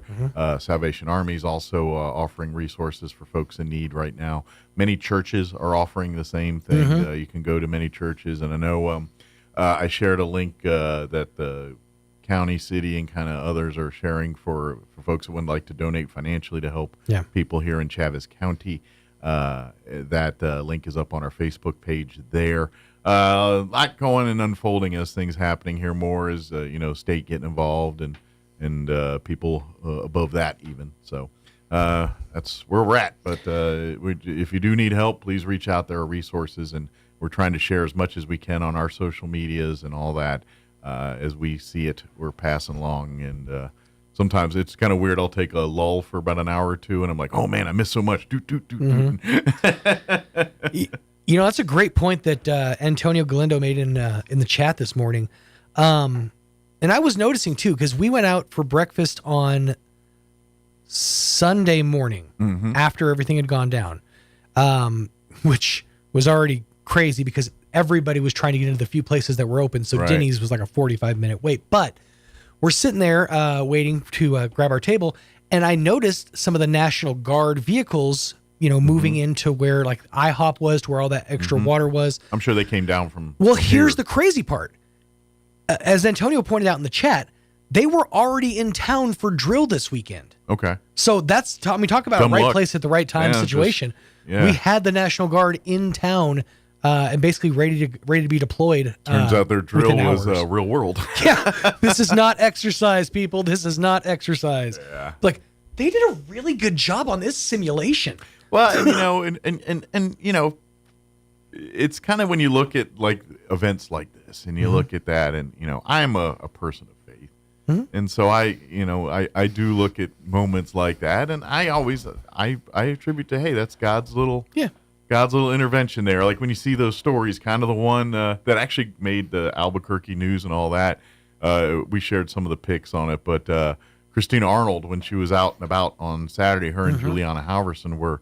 And they came across some people rescuing a dog out of the river. Yeah. And they shared the rescue. They just so happened to be there, and they caught it. And then of course, turns out the dog is blind, and of course lost. And happy ending. It was the dog's been returned to the owner, and all's well in that world again. But those are those kind of moments that you're like, yep, those are those little moments I think where God shows His face sometimes. Oh yeah. And that's what that's where. In disasters like this, you kind of look at those blessings and like, hey, and to me, hopefully people see that as hope and inspiration when your whole world's crumbling around. You see that, it's like, this too shall pass. After you've gotten the gut punch, I mean, it's good to know that little pieces like that are out there. People are out there that are making a difference. Yeah, and for folks that that really didn't get impacted too much in all this, and I think that's where that's where the connect from the disconnect started happening yesterday, because I think there's some people, like me. I mean, really, my home and everything. I didn't even lose power. We had no flooding issues. Yeah. Everything was, thank God, copacetic. Yeah. And there was quite a few people in town like that, but then there's the other side where it's just that they lost everything. I was having a conversation with somebody yesterday at the store, and they said, "Yeah, we were fine. Nothing was touched. We had a little bit of a leak in the back, room or whatever, but no big deal." So my cousin lost everything. Yeah, I mean everything. And so I think yesterday was that day where people that really were like, "Wow, that was a bad storm, huh? What do you want to do today?" To, "Wow, this was worse than I thought." They're seeing videos and stuff, and but till you go out and about and you kind of see cars on their side and just this caking of dirt everywhere and pieces of road missing. You're like, okay, this was bad, Yeah. And this is the thing. And this is when we rebuild, while, we made the headlines and the story was out there and all eyes were on Roswell, but folks move on and they've got their own things to do. And now we're still here recovering. Sure. But that's kind of the reminder. Like, folks that you can, please help those in need right now. This is kind of, good news is, I have been seeing an outpouring from outside of Roswell. Like, just for instance, I saw a thing on Facebook, the United Way of Eddy County, they're organizing an event to get stuff up here. I'm seeing a lot of that going on outside, which is awesome. Because we do the same thing for our neighbors. Absolutely. And friends, that's what we do. So there's going to be a lot of resources pouring in. So as we get access and information to that, we'll definitely share that. I had this thought briefly this morning. It was kind of ironic that we just sent off a trailer full of supplies to Florida Which, by the way, week. they are en route. I saw the last updates I saw, they were still in Texas, but that was a day or so ago. So, they're on the road, convoy heading to the Carolinas. But yeah, it is just a tinge of irony. A tinge of It's like, hey, wait, come back. Yeah, but we'll get. They need it just as bad. Oh, 100%. Yeah, we're helping. It's on its way, but that's the proof of what how Roswell always steps up and goes above and beyond. Sure, Roswell, Chavez County, and southeastern New Mexico in general. Absolutely. And even when before we knew it, the need was there, but we gave what we had, and we will again too. Absolutely. Yeah. And this is something too, and this is in it. I grew up, I've said this 1,000 times, but I'm from Maryland. I grew up in a pretty, I didn't grow up in the city, sure. But, I grew up in a pretty urban area. And I've been in New Mexico more than I've been in Maryland now. Right. I've called it, but something that I've noticed, now granted I am looking at it from a different lens of life, but life here and the way people talk and interact and just be with each other is different than it is 100%, in a more populous area. It's just Because, let's face it, we live in Roswell, and yes, we have the amenities. We ain't out in the hunting for supper or nothing. Right. But you know what I mean? We live in a rural area, and especially people that live out in the county, solitude, they treasure this. I get it. We are people who love our personal space. But that being said, you got to be a little self-reliant when you're living in those types of environments. Sure. Where back home, who do you call? Who do you know what I mean? There's less and less people that do. And now society and technologies diminish that even more. Right. And so but what I'm getting we become compartmentalized to our own experience, to our own way of life, especially in a more urban setting where you kind of get into that grind set, as they call it, of, just do and do and do for ourselves, for my progeny, for my family. I'm worried about my neighbors. Sure. Here, it's more like, since we're so spread out, I need to make sure that, the fellow who's a mile and a half down the road, he's doing okay, because he could be my first line of defense if something's coming my way. Yeah. And I guess in this, I'm not trying to sound harsh, but it's when you're in a rural and there's less of you, I think the humanity side is more where you connect. It's like, oh, we do need each other and things. Yes, but so because of that, you treat each other different, and where you're in an area where there's, let's face it, more humanity than you need sometimes. Right. You're a little less likely to want to, you know what I mean? And so, well, plus with people claustrophobia, if I'm surrounded by people, I'm going to get a little antsy. I'm not going to want to help out. But I think it just creates a different mindset so people that live there, and so the things we experience here and the things that we do take as blessings and these helps, in the big scope of things, you're going to see someone text money to somebody back east. But you're not going to see as much of the getting up and turning a shovel and everyone in the neighbor. Now, Carolinas, rural, yes, but in places like New York City, D.C., you don't see that as much. Right.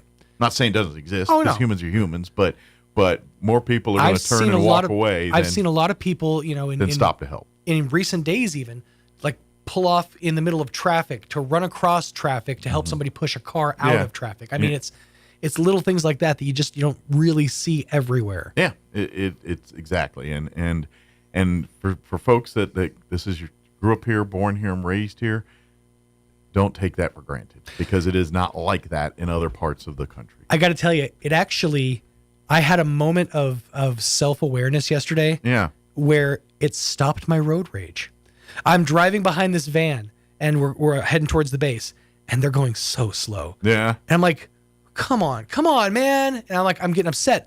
But then I realize they're probably riding on like a wrecked car or something's wrong, because when they went to turn left, they had to go wide right, and they were going about 5 miles an hour. I'm like, you're right. Settle down, Sean. This is people getting things where they need to go. Yeah. So it literally was a moment of self-awareness and stopped my road rage. Well, and I ask, maybe all of us do a little of that. I'm looking at you there, Winners. No. I'm speaking to myself too. This is the king of the road rage. Mine's internal. You think that? I mean, internal in the vehicle. Internal in the vehicle. Sure. Be amazed what you hear through gritted teeth in this building. But yeah, I mean, but don't get me wrong. We live in that world even before flooding started. If you ain't angry at something, you ain't living right now. Yeah. That's true. It's just the world we live in. But maybe events like this do remind us sometimes that let's get back to life, the humanity of things. Yeah. Is Carrie here? Yeah. I guess. Excellent. Very good. So quiet, I can't tell. Matter of fact, been here making phone calls and getting people hooked up with help while she's in the waiting room. Wow. That's how committed she is there. Well, let's do this. Brian Luck sent me a video of some buses. I haven't checked it out yet. It literally was sent me on the air. So I'm going to take a quick break. I'm going to watch this video because I'm sure it's relevant to things. And then we'll have Carrie Moore join us from the Chavez County Health Council on the other side. There you go. Don't go away. You're listening to Mornings with Mike Winters.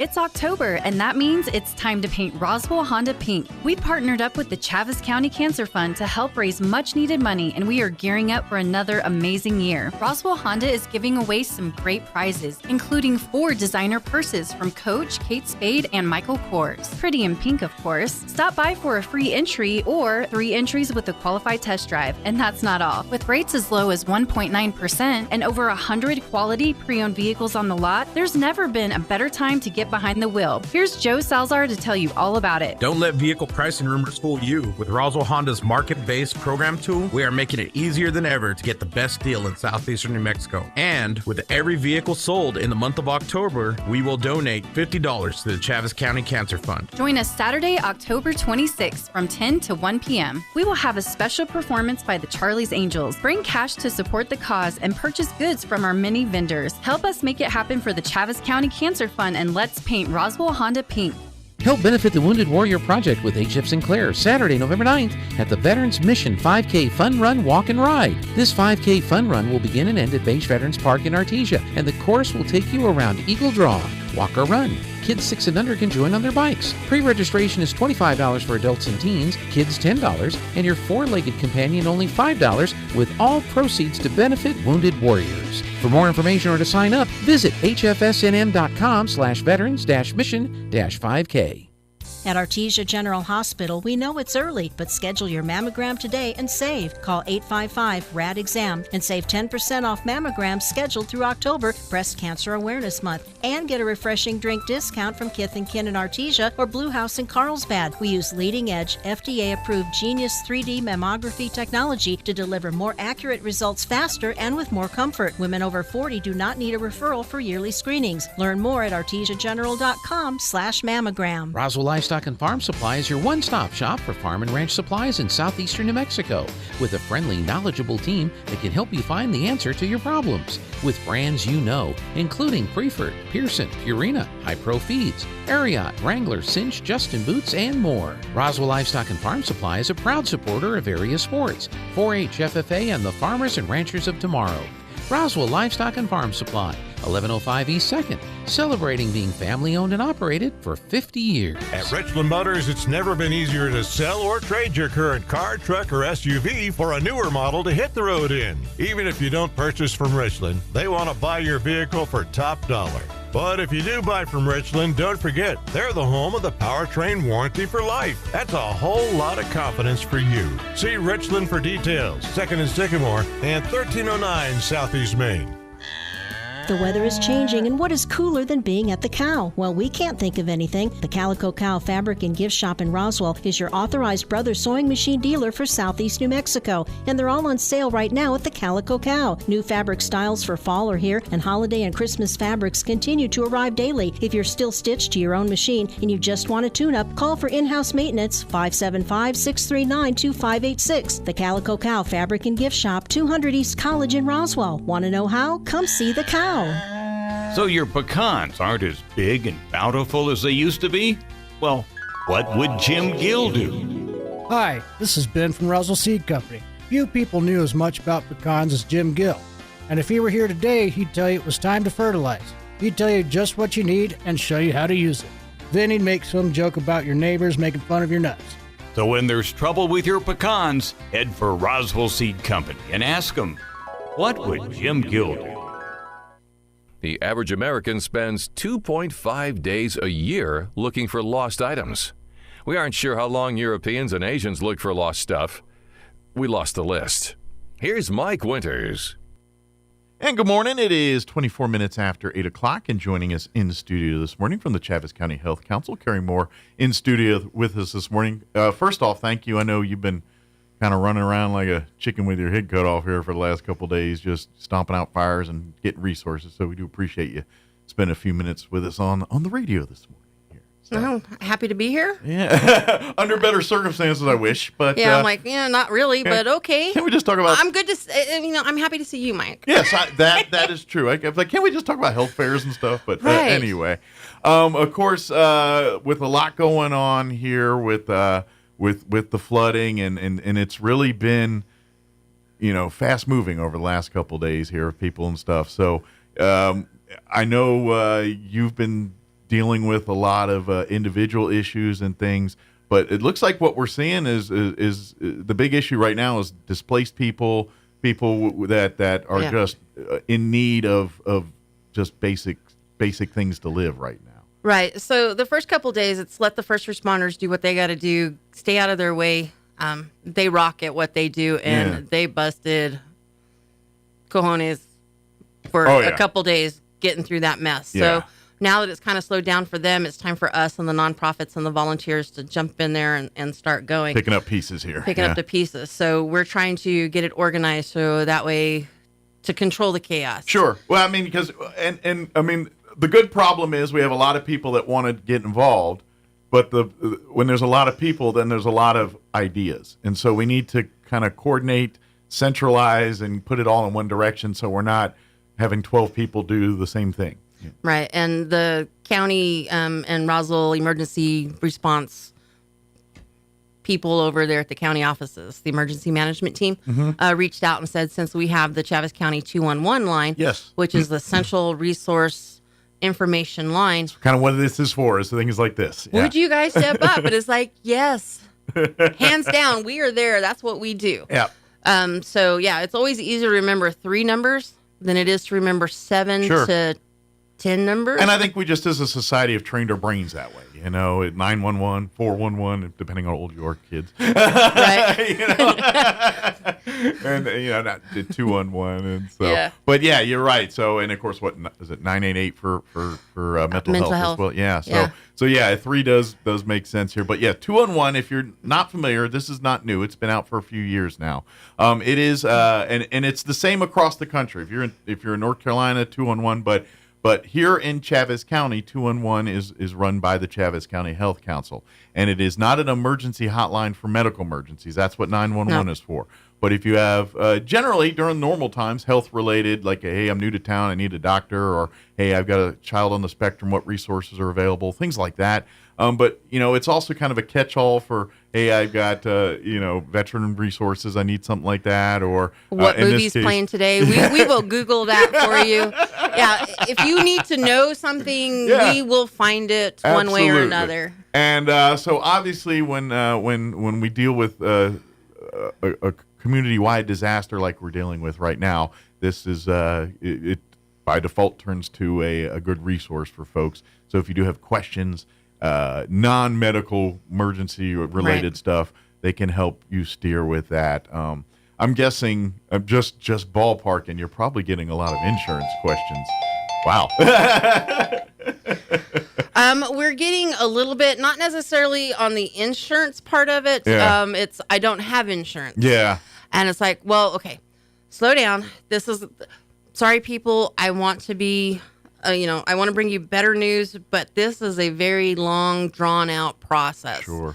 When it comes to monetary insurance, claims being filed, long-term solutions, you're going to have to give us time. Right now, we're still in recovery mode. It's like, hey, do you have a place to stay tonight? Hey, do you have food? Do you have clothing? Do you have bedding? What do you got? Do you have somebody who is helping you get the water out of the house so that way we can get it opened up and dried out so you don't have mold? Sure. Yeah, that's the big thing. A lot of this kind stuff of is a big one for us right now. Yeah, the time is of the essence on that because when you talk about the black molds and all those deadly ones that people mysteriously get sick and die from, this is how those start, is not proper cleanup of moisture and things like this. And so if you don't do proper flood abatement on this stuff, it'll creep back on you later down the road. You can't just throw paint over it sometimes. Right. And that's kind of where we're at. We've got resources that are lining up. They're bringing out the muck buckets. I love the word muck buckets. There's a bevy of muck out there too. So we'll start getting those going and those resources out there to the community. But priorities right now is, yes, the water abatement, getting everything dry so that we don't have the mold. And then we've got some apartments and rental facilities that are evicting. I saw you posted something about an hour ago on Facebook about that. So those people need a place to stay. So they were evicted and they're not in their apartments. Okay. We know that much. So this is why it's taking us a little while, because now we got to go track them all down and coordinate them back to their apartment so that they can get their stuff, because they were told that they have to get their stuff or it's going on the street. Oh, wow. And then with that, it's, do they have vehicles? Most of them don't. Right. Where's their stuff going? So there's a lot of logistics and things that we've got to get lined up. Try to get them situated somewhere, at least a place we can put them until we figure out the next move, kind of. Right, and what to do with their stuff. So it's kind of like, all right, find you a place to put your stuff. We will start working on hands and trailers to get over there to start helping you guys move your stuff, but you have to have a place for them to go. Yeah. I mean, we can go over there, but if we have no place to go, it's not going to help. Yeah. So yeah, that's kind of where we're at. If it's just you're putting your emergency stuff in black trash bags and going back to the hotels, you know, that one's a lot faster and easier to move. Yeah. Than if and we're I'm guessing, out. depending, they might have like not just like a couple bags, like they have a whole household full of furniture and things too. In some cases. Well, and that's kind of the thing. It's like those that are simple that can fit in your back seat. You're just taking. Yeah. You know, you're kind of calling everything in your apartment a wash. Sure. You're just going to take your emergency stuff. Yeah, I imagine stuff. most of this stuff's probably flood damaged, maybe some beyond Yeah. keeping, you know. If it's more than that and we have to actually physically move furnitures and all that kind of stuff, those are the ones that we need to know where that stuff is going. Although if you had some old Amish furniture, hold on to that. That stuff is indestructible. Yeah, so... Yeah. My first deploy this morning is I got a lady who was getting removed from her rental house with somebody who had a truck and trailer was ready to rock out. That's what I was doing in the hallway while you guys are saying she's out there working. I was connecting those resources.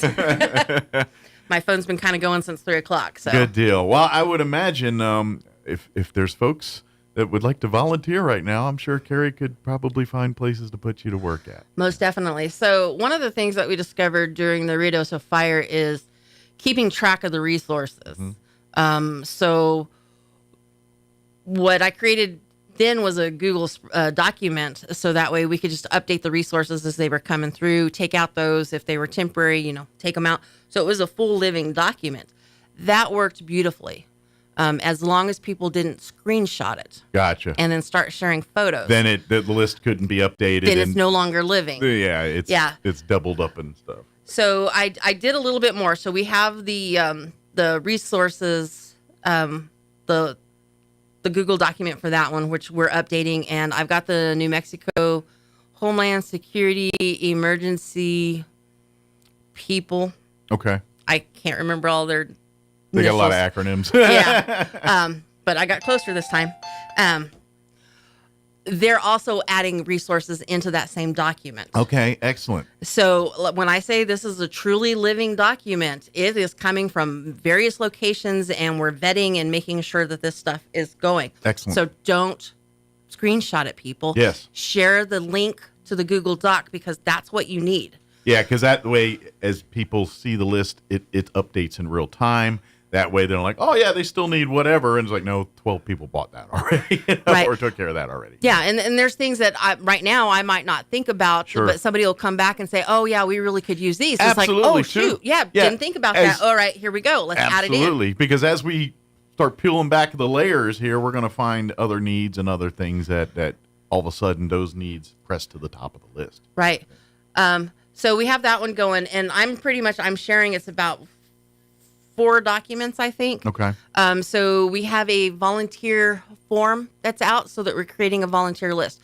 So anybody who wants to volunteer but doesn't know what to do, you fill out that form, we put you into our spreadsheets, and then as somebody calls and says, hey, I need this done at my house, and that fits within what you're capable of doing, then we'll say, okay, here, we're deploying you here, go help do this. I would imagine, not that you guys lack work, but if you got some, electricians and carpenters and various plumbers, various tradesmen out there, that would be helpful. Yeah. So that was one of the things when we had our meeting yesterday, was trying to get some of those extra resources, because the deal with the water is it affects plumbing, it affects sewage, it affects electricity, gas lines.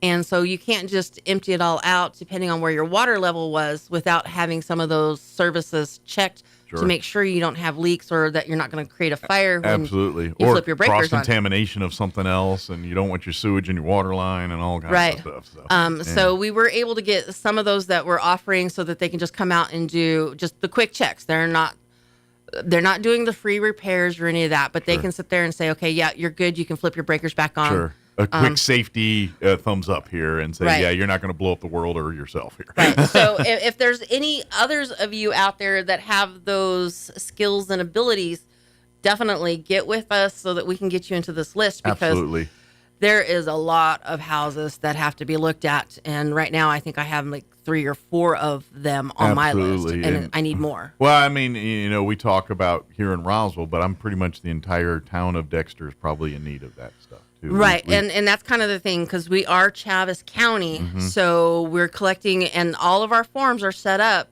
and you can specify if you want to help in Midway, if you want to help in Dexter, because those are your areas. Sure. We're setting it up so that we can do that. Absolutely, because I mean, Roswell kind of got the spotlight, but Chaves County got hammered, and folks in other parts of the county definitely are dealing with some issues too. Yeah, and we know Dexter's strong. Out there. They've been kind of doing more than their share, it seems like, lately with the floodings and fires. I mean, just tornadoes. I mean, just everything. Yeah, poor Dexter. I feel bad for him. Yeah, they just have kind of been right in the crosshairs for a lot of this stuff. Yeah, but we want to make sure that we're covering all of Chaves County, everybody here that needs help. And so we're splitting those resources up. We've got one of the other forms that we've got is created a I need help at my house form. Okay. So now I've got people who volunteer. Now, where do I send them, right? Okay. So now there's another form. Hey, I need some help. This is what's going on. Sure.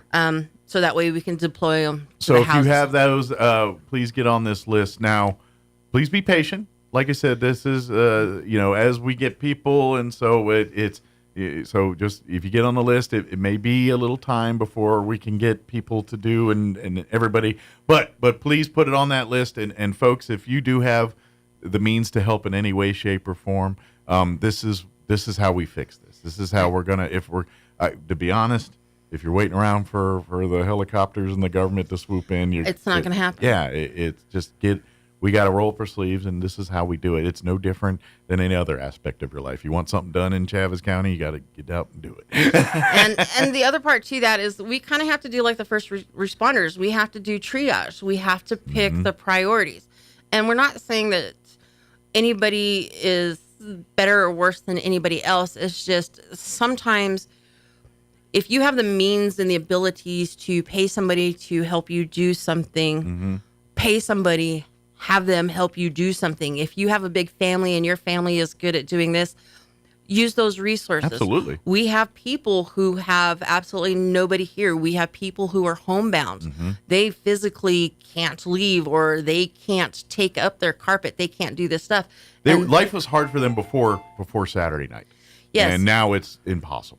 And in our forums, we're asking that information because we need to know. So we're hitting the hardest hit, I guess. I don't know how to describe it. Sure. We're like I said, we're triaging. Sure. We want to make sure we help those in need the most. And to be honest, we're still uncovering. It really is. It's layers and then layers and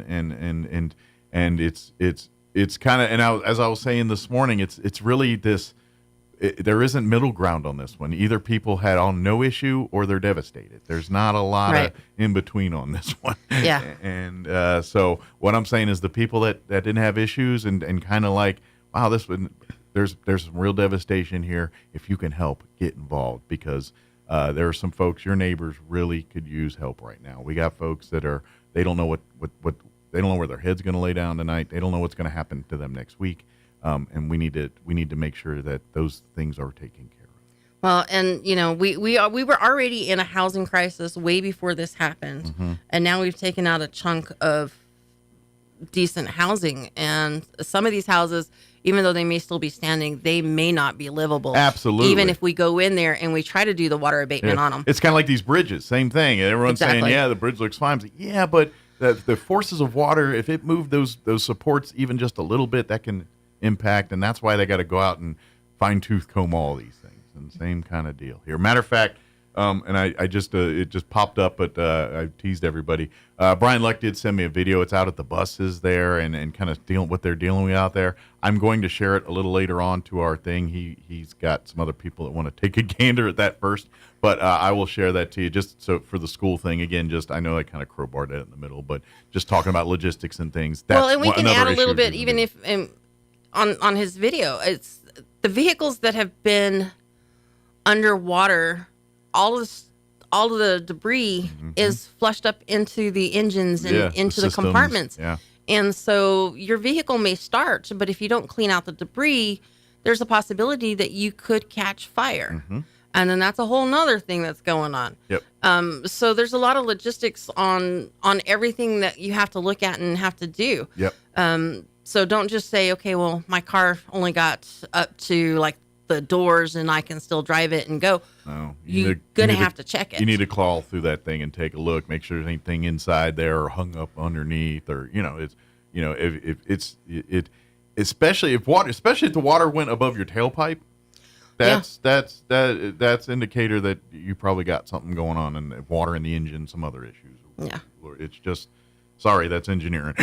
Well, and so far, like I found this morning, we've got one mobile mechanic on our resource list.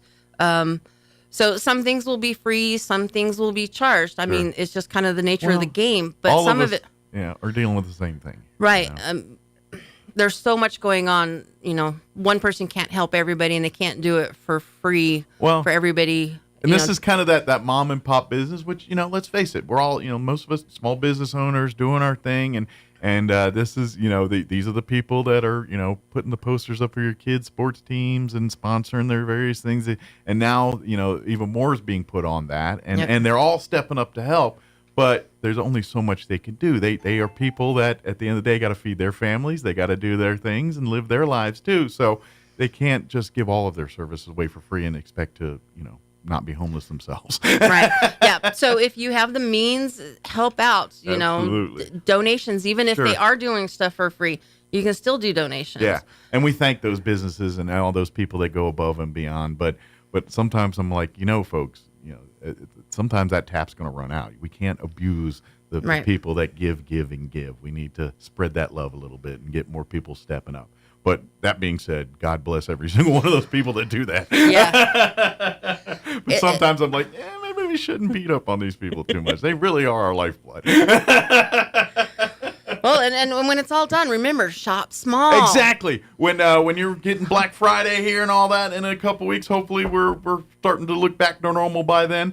Remember these businesses. Well, these if you look at Allison Furnishings, I mean, their store was wiped out, so they're losing all their stuff, but they're over there saying, okay, we're just going to take all of this out, but here's what we're going to do for the community, and we're dropping all of this down. It's like, so we can keep it going. Our whole thing's wrecked, but we're going to keep building up everybody else, and we'll get ours when we can get ours. Right. That's true community right there. Mm-hmm. Yeah. And of course you're going to see more reports. Carabelli Dental, I saw there yesterday. Yep. They got impacted pretty bad, and they're going to be out of commission for a little bit. And so good people over there. That you're going to hear story after story, and more of those are going to come out here as the days progress here. So, well, and the bad part about that is, as those places can't operate, that also means that there's usually no income for their employees, and their employees may have already been infected.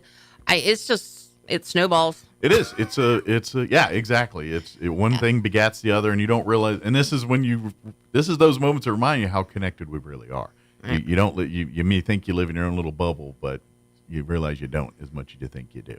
Yeah. And so that's please if you have questions, you have issues. Again, that 211 hotline can get you in the right direction for pretty much anything.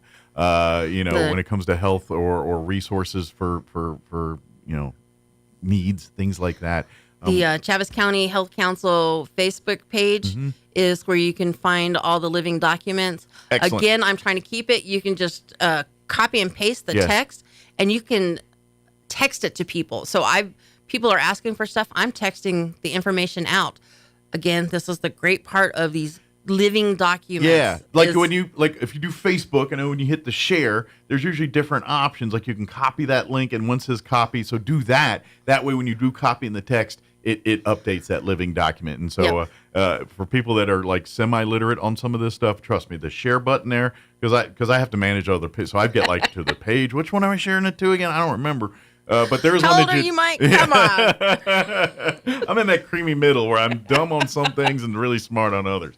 But yeah, if you just hit that copy link and then you can put it to your text or whatever email or whatever you want to get that out to.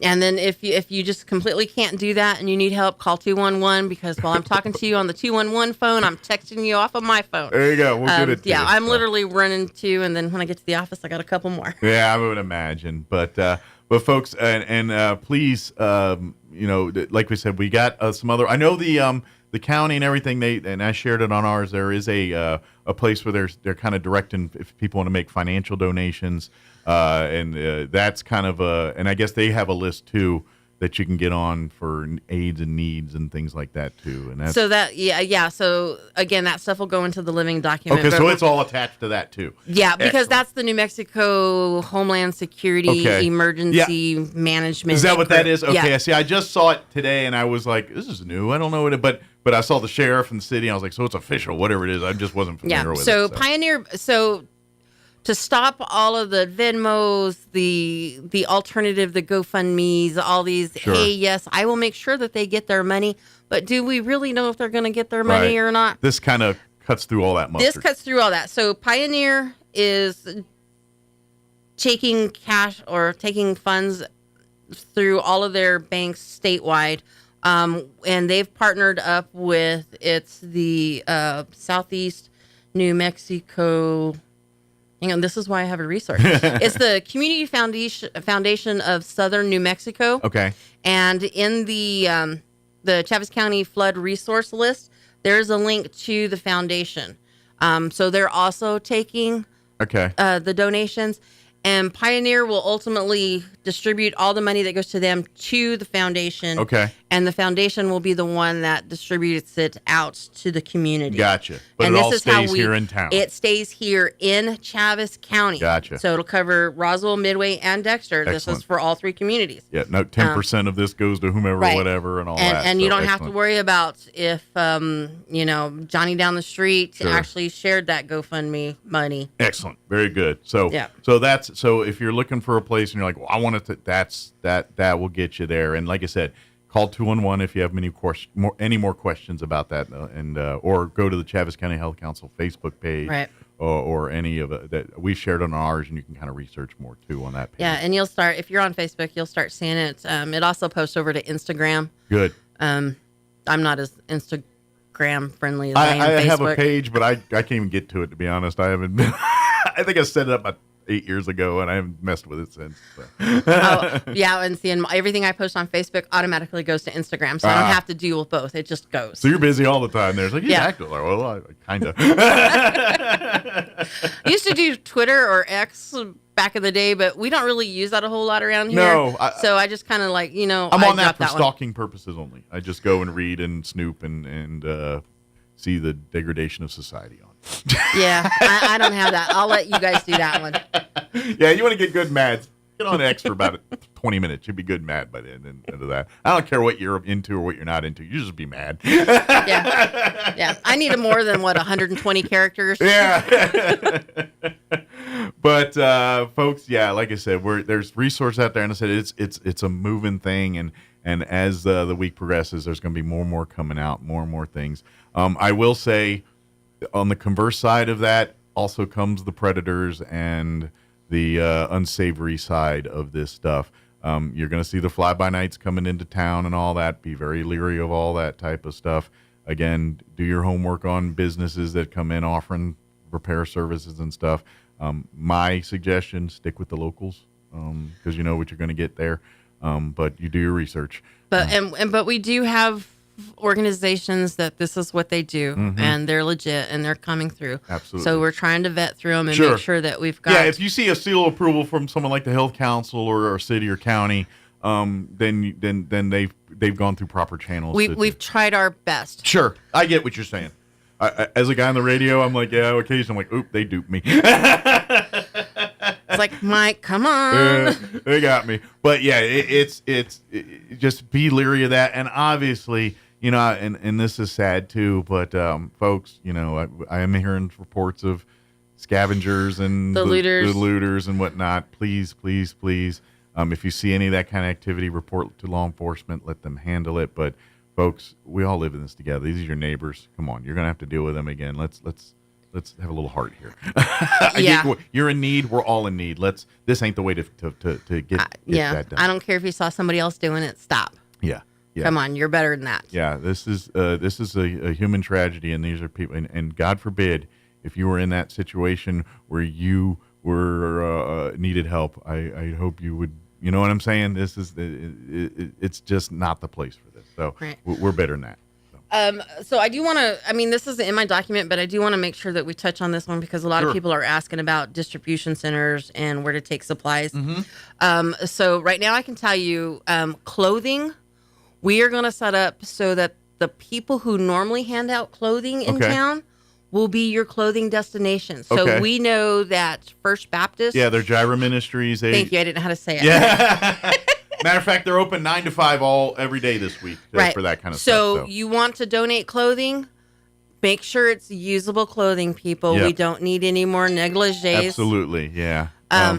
Yeah. We're not going to a dance party. We're not going to honeymoon. You can keep the wedding dresses.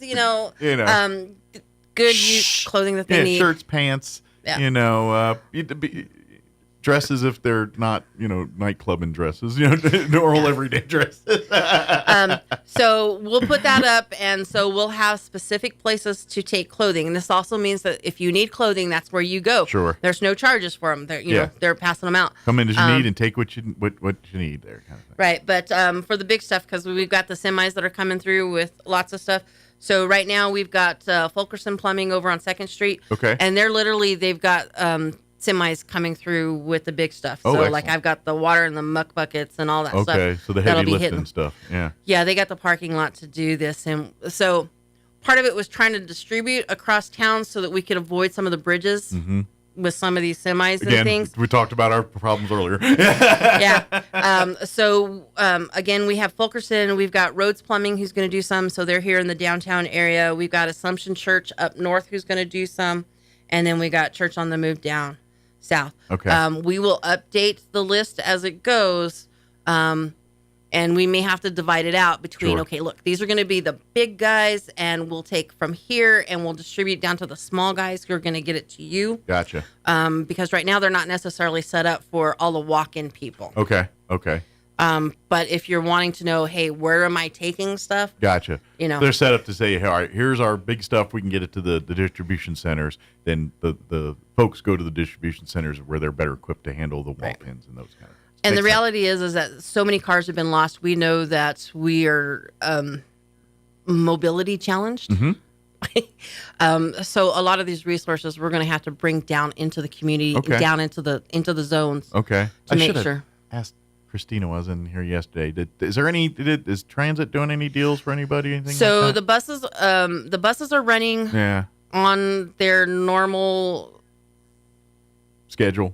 Well, not necessarily scheduled, but their normal routes. Gotcha. So I don't know if that's just the Main Street bus because I think that was the only one that was truly running. Sure. So the Main Street bus, it's running. The buses are free. They are not charging. That's how I was kind of good. So if you do need transportation, you don't need just get on the bus. Right. And you can call their services. So they do that call-in pickup thing. Okay, excellent. So if you got time window sensitive stuff, yeah. And then we've set it up so because the fairgrounds is not on any bus line. You're right. And that was a problem because a lot of people don't want to go out to the fairgrounds and get stuck out there. Sure. So now we've got it set so that the bus they can do have cover one the fairgrounds. They got a shuttle going out there for the time being. So yeah. Excellent. So we're trying to get all those logistics worked out. That's a resource folks can tap into if you're having some transportation issues, things like that. Excellent. Again, 211 is if you have questions about navigating anything right now, that's a great, probably your best resource for things. Chaves County Health Council on Facebook or Instagram is a great way to stay up to date on as things are added and as priorities shift and as we kind of triage and go through those various phases of that. So, but folks, please, if you can get involved, get involved. All hands on deck. We quote a organization town, many hands make less work. So yes, we need many hands here to roll up our sleeves and get involved. And we show love to everybody else. We got to show a little self-love this time. Well, and speaking of self-love, so we're going to put this out here because I know we're getting close on time. Yeah. This is overwhelming. There's a lot of stress. There's a lot of crying. There's a lot of frustration. Mm-hmm.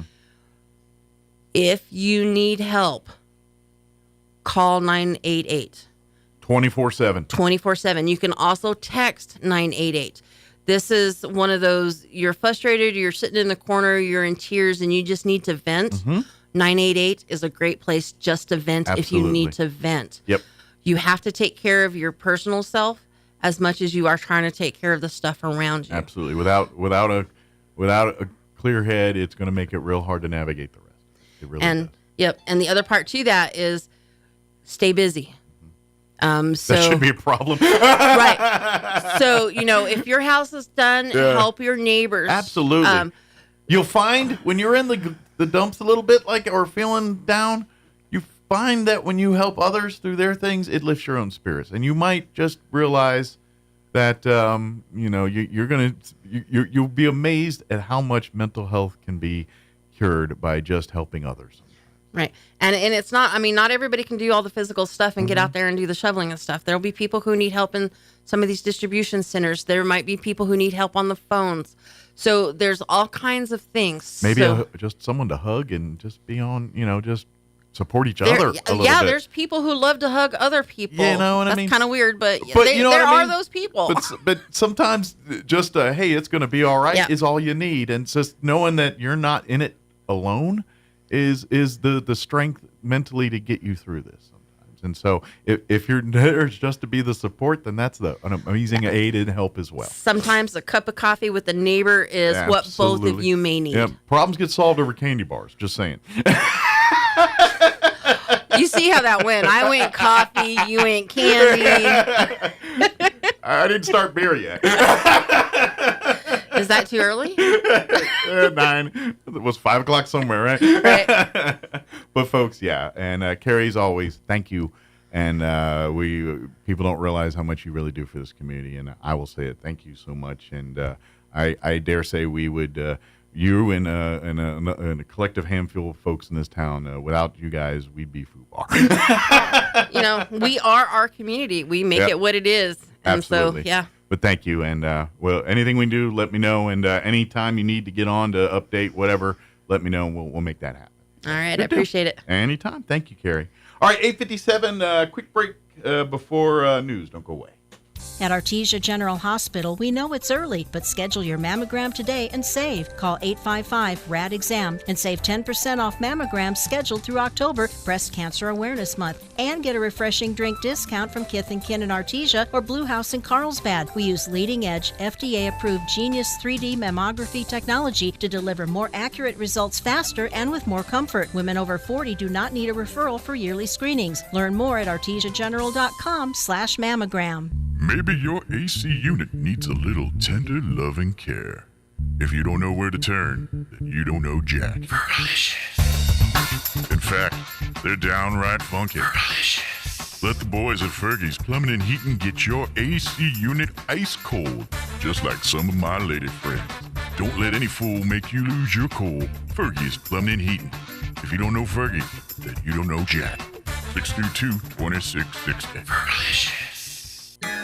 Join us on Saturday, October 26th, 1 to 3 p.m. for a Halloween trunk or treat at Foxworth Galbraith Home Improvement Center in Roswell. Enjoy safe trick-or-treating, pumpkin decorating, spin the wheel, giveaways, and fun for the whole family. Go where the pros shop for great service, experienced help, and competitive prices. Foxworth Galbraith in Roswell, New Mexico. We'll see you on October 26th. At Anderson Bethany Funeral Home and Crematorium, we honor and pay tribute to the achievements of your loved one by celebrating the life you shared together. Anderson Bethany Funeral Home and Crematorium is compassionate and cares about our local community and the families we serve here in southeastern New Mexico. Locally owned and operated, we will be here to help you decide how to celebrate the bond you've shared and pay tribute to the unique individual you've lost. Visit us at 2609 South Main in Roswell or call 622-5888. Your home for Sean Hannity in Roswell. 106.5 Roswell's Talk FM, KEND, Roswell, New Mexico.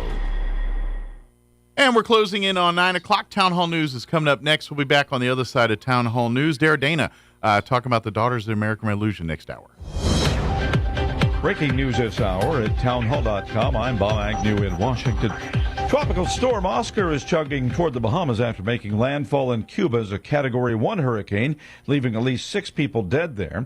National Hurricane Center specialist Philippe Papin. Right now it's located basically very near the central and southeastern Bahamas right now, and has maximum sustained winds of 40 miles per hour. And it's moving off to the north-northeast at about 12 miles per hour. So it's moving through the Bahamas right now, but later this afternoon, it'll already be past their latitude and longitude and moving out into the open waters of the northwestern Atlantic. Former President Donald Trump was visiting Asheville, North Carolina yesterday to talk about the hurricane recovery there. He was also asked by a reporter about the job the Democratic governor is doing in that state. I'm not hearing the good things about the governor here like I'm hearing about the governor in Georgia, as an example. I'm hearing the governor in Georgia has done a very good job, and I don't really know the governor here, but I'm not hearing that he's done a very good job. Continuing an October trend, former President Trump has widened his lead over Vice President Harris in the latest Rasmussen Reports daily tracking poll. The survey says Trump enjoys a 3-point lead, 50 to 47%, and leads Harris among Hispanic voters. Kamala Harris may be missing out on some likely Democrat votes in Bibb County, Georgia, with more than 47,000 people eligible to vote, but who don't bother. Mother's Nest founder Sabrina Friday says many of the mothers at her shelter just don't have the inclination to vote. They don't want to do it because they feel left out. They feel like nobody cares. The International Monetary Fund has upgraded its economic outlook for the U.S. this year, while lowering expectations for growth in Europe and China. The IMF says it expects the U.S. economy, still the world's largest, to expand by a rate of 2.8% this year, down slightly from 2023. More of these stories at townhall.com. Everybody wants cheap airfare, but where do you find it? You call low-cost airlines. Their prices are direct from the airlines, and they're so low you can't find these fares published anywhere. They specialize in cheap flights, discount hotel rooms, cheap car rental rates, and great package deals anywhere around the world. Wherever you want to go, they can help you get there cheaply and with a best price guarantee. If you want the lowest prices on your airline tickets or other travel services, call now. That's right, call. That's the only way to get these rates. Experts are standing by 24/7 to get you the cheapest airfare and hotel rates available. So don't wait. Call right now for the lowest travel prices anywhere and for great last-minute travel deals too. Call 866-755-5300. That's 866-755-5300. Again, that's 866-755-5300. Call us right now. I trust.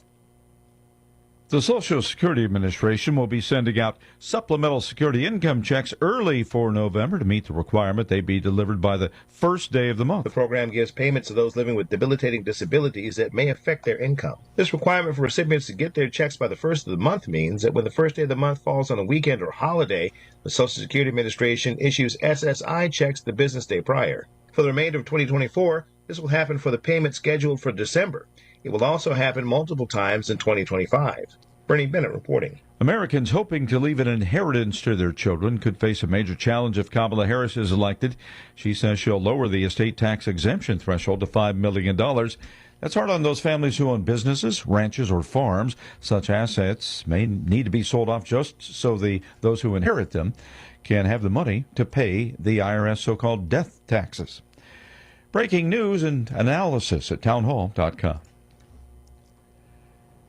One Arizona official who delayed a 2022 election certification has pleaded guilty. Cochise County Supervisor Peggy Judd has pleaded guilty to a misdemeanor failing to perform her duty as an election officer. Judd is one of 2 rural Arizona county supervisors who faced criminal charges for refusing to certify the 2022 midterm results by state deadline. I'm Norman Hall. If your mail carrier has a smile on their face, it may be because they're about to enjoy the benefits of a generous new contract. The deal includes backdated pay raises and the promise that their mail trucks will be updated with air conditioning. Letter carriers who work in cities will see 3 annual pay raises by 2025 and cost of living adjustments. Rural workers are covered by a different union. I'm Jackie Quinn. Slow going on Wall Street. The Dow right now down about 120 points. More on these stories at townhall.com.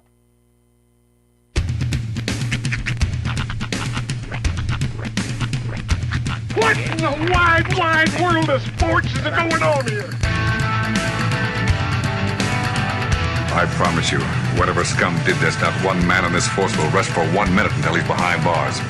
Now let's grab a bite to eat. Yeah, come on. I feel the hot wind on my shoulder and the touch of a world that is older. I hit the switch and check the number.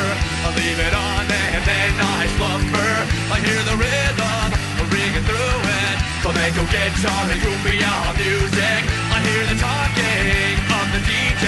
The travel listen, what does he say? I'm on a Mexican radio. I'm on a Mexican radio. Broadcasting live from high atop the J.P. White Building in downtown Roswell, New Mexico. It's Mornings with Mike Winters on 106.5 Roswell's Talk FM. Is that what I sound like when I talk? Now, here's your host, Mike Winters.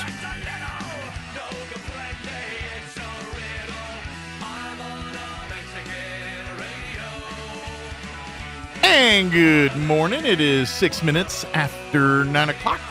Welcome to hour number 3. Tres Inviernos. Mornings with Mike Winters right here on 106.5 Roswell's Talk FM. Never mind. I was going to say something. It's like someone said something to me that doesn't mean what you think it means. Probably not. But I don't remember what they said it means. The phrase, it does not mean what you think it means. Well, you know what? That's just been the things from the beginning. We could. I'm up to changing it. I am a man who is willing to change. To be honest, I don't know if I want to know. Yeah. Ignorance is bliss. Yeah, it's probably for the best. Winter. Well, I know that they tend to switch in like Spanish, so maybe it's like winter threes. Yeah. I do want to mention this. Joking aside now, I did receive a video from Superintendent Brian Luck. Yes. I was asked to hold off on sharing it for a little bit because I think he wants the school board to see it first. Understandable. But it ain't looking good, folks. It is a. I'll give you just a brief. It's the buses, and the video is not bueno. And put it this way, I got a feeling school tomorrow probably off the table. But I'm even thinking, and I'm this is just me spitballing. There's nothing official, but I'm thinking there might probably implement virtual presence in some kind, and your kids might be doing something like COVID for a little bit here. Yeah. Obviously, none of that's official. I'm just reading tea leaves here. Speculation station here on Tuesday morning. So I'm just telling you, the bus thing is bad. And as soon as after the show here, I'll upload it to our Facebook and you can watch it. But I was asked to give them an hour. So it's one of those things where as time goes by, as you know, we start to see if the curtain is kind of getting pulled back slowly, and we're seeing more and more of the long-term damage, the structural damage, stuff like the planetarium, Roswell Fort, all that stuff was kind of obvious from the get-go. The telephone poles that were wiped out, but then you start thinking about the foundation damage. You start thinking about all the other stuff, and of course the insurance. Yep. Of it all. My wife said she's going to be busy, so she told me earlier she's not cooking me dinner tonight. That might be good because my dentist is not in good shape. So that my heart might be goes a out good thing. to, I don't. It's not good. My heart goes out strong. Yeah, you got the women in here. You gotta let us. Yeah, but I got the button. I got the button. He does have the button, and we're even keeled here. So. Yeah, wait a minute. Last night we were having a conversation that, hey, since I'm home, I'm going to cook dinner tonight. So we were deciding, kind of what I was going to do. But then looking at the unforeseen future, it sounds like it's possible that teachers might need to go prep and get ready for virtual learning. We don't know yet. So if I have to do that, I'm not going to worry about cooking dinner. Right. I was just trying to crowbar that Carabelli was one of the places. The special bummer, though. Food joke. The major bummer is that I know that when Kim cooks, it usually involves casseroles with Doritos in it, and that makes me happy as a person. My Dorito casserole. That makes me happy as an individual. It's actually the homony's a star. Actually, I was thinking about doing chicken and dumplings. Oh, that sounds awesome too. So. I've had a hankering for those, so I requested. Of course, heart out to Dr. Keon and Dr. Sarah Ush over at Carabelli. Yes. They got just wiped out. One thing I know about them, they're kind of tech. Well, at least Keon is. They're techie people. Do you? And he'll come back bigger, faster, stronger. It'll be like the Bionic Man. Do you think I this know is it's going to happen? This is his chance. Yeah. He could finally create Tooth Town in the image that he wanted. Yeah, Tooth Town. That's right. Before the story goes, before they named it Carabelli Dental, they were looking at names, and he said, "What about Tooth Town?" I'm going to take you to Tooth Town. Cute. I like. I think it's great. They need a building shaped like a molar. Yeah, I'm going to take you to Tooth Town. We're going SNL going on down to Tooth Town. They could give it a real neat theme inside to make it like Tooth Town. That'd be cute. Well, but if they get like a bevy of dentists, then they can be Teeth Town. Oh yeah, it's a franchise now. But who wears the giant tooth? That's right. There's got to be a Toothy, the mascot. Yes. I believe Keon drew that short straw. He's going to be out in the big tooth. But yeah, it's been one of those, and like you said, we're going to get through it. It's just a lot of just help Step each by other step. out and stuff. So Dara Dana is joining us. Yes. Not necessarily her county commissioner hat today. And I'm wearing all sorts of. She may put it on a time or two during the interview. I can't stay silent. Yeah, I got to put it on. But the main point, this came about long before the weekend. The Daughters of the American Revolution, which I didn't realize had presence here, which was kind of cool. Back east, you see it all over the place, but it was kind of neat. But they're gonna on Veterans Day, they're gonna out at the Veterans Memorial on the courthouse lawn. Hopefully, we're still to go for that. Yes. They're going to be a DAR placard memorial is going to be part of the Veterans Memorial out there, and they're going to do a ceremony on Veterans Day at 1:00 that we would love to have the public. Of course, the veterans activities will be that Saturday. Yes. This will be on actual Veterans Day proper.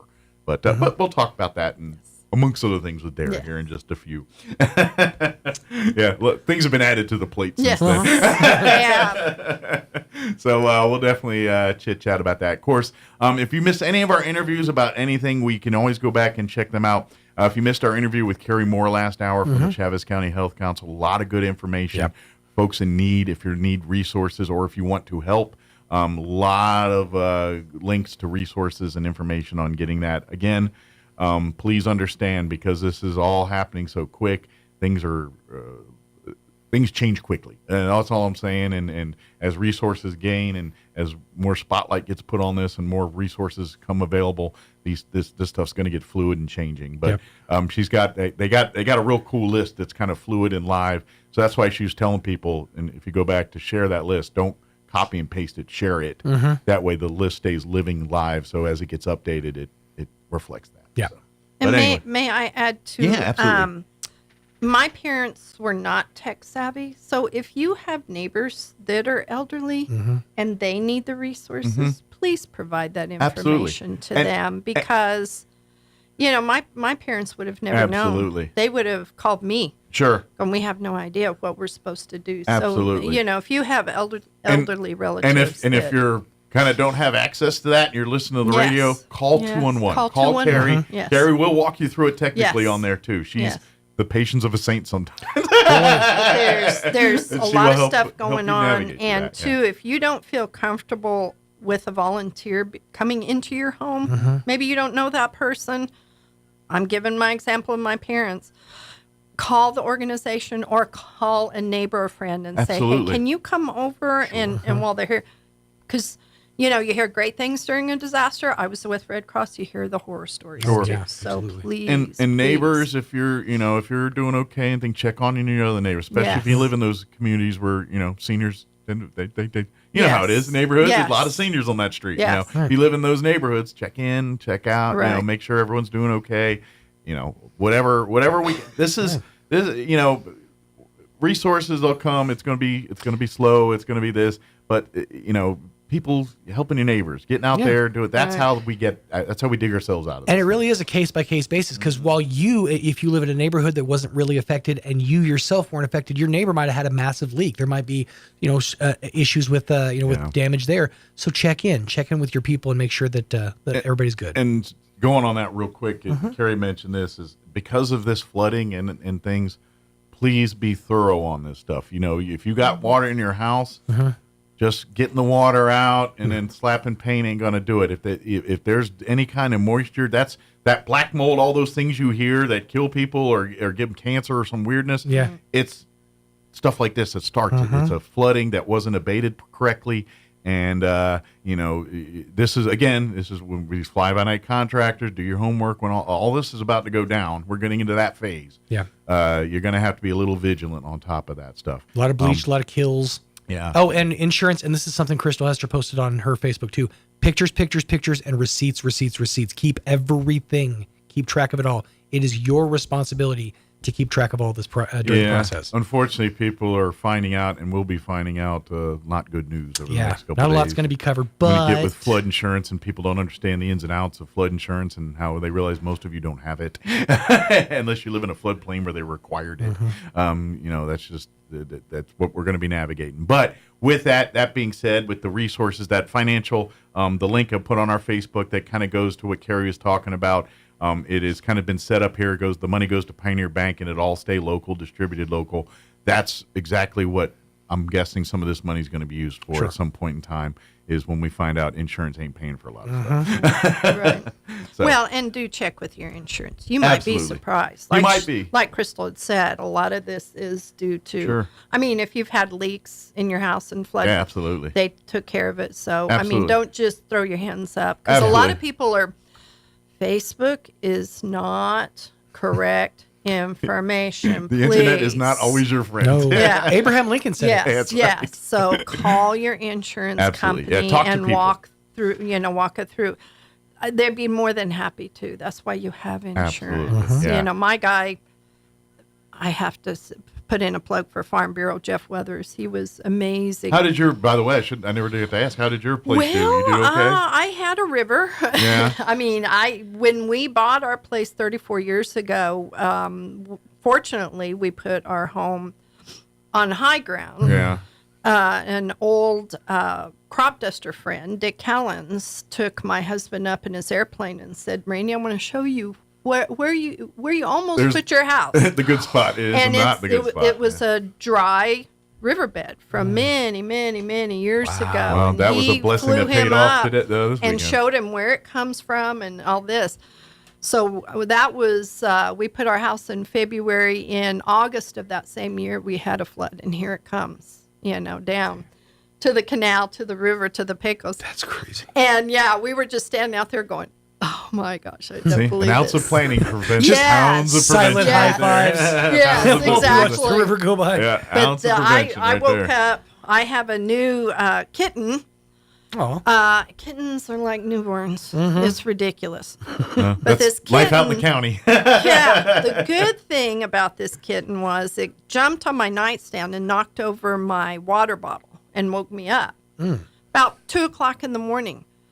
Then the dogs were up, so they slept in because of the rain. They don't like the rain and the thunder and lightning. So I let them out, and I hear this roar. And I'm like, the air conditioner is not on. What is going on? I get my big flashlight, and I'm like, oh, crud. Yeah. It wasn't crud. It's okay. She had a 10-second delay. Yes. I ran in, got dressed, got my contacts in, ran outside with my boots, and started just walking around. All of a sudden, I turned my flashlight towards my garage, and there's water. Yeah, I mean, it was like living on a riverbank. Wow. And so I got the keys to the tractor, got the keys to the truck, got the keys to the car, opened up my shop, moved stuff around so I could I squeezed. Derek can't drive, but I did it. I squeezed my tractor in the shop, my truck, and my car all in the shop. Wow. Expert Tetris player over here. Yes, it was. It actually Were you the trunk packer in your household? Like when you go on vacation, were you the Disney trunk packer? I was. Because I did play Tetris. I did play Tetris. Yeah. Mm-hmm. Randy would open that up and he'd start, nope. I'd say, nope, get back, let the expert do it. And I would. It goes here and it goes here. Well, why are you doing that? Well, because when we stop, we need to get this out. And I am not unloading this. Yeah, people get, I plan too, actually. But it was amazing. And then I was like, okay, what do I do? Here goes the text messages. Okay, neighbor, are you okay? Mm-hmm. Yes, we're okay. How about you? Okay, neighbor. Then I texted my daughter. What's it doing at your places? Because this is crazy. And she goes, no, it's just raining here. She lives out by Walmart. Okay. So I said, okay. That end, relatively. So I got my suitcase packed. I got everything ready to go. And I called dispatch and said, hey, Cherokee Road, you let the road department know Cherokee Road nobody can go down there. Mm-hmm. And she goes, I said, I'm fixing to evacuate. She goes, no, Dara, no, stop. You shelter in place. You tell your neighbors shelter in place. You cannot get through town. Mm-hmm. You cannot get. You stay right there. And I was like, oh, okay. Mm-hmm.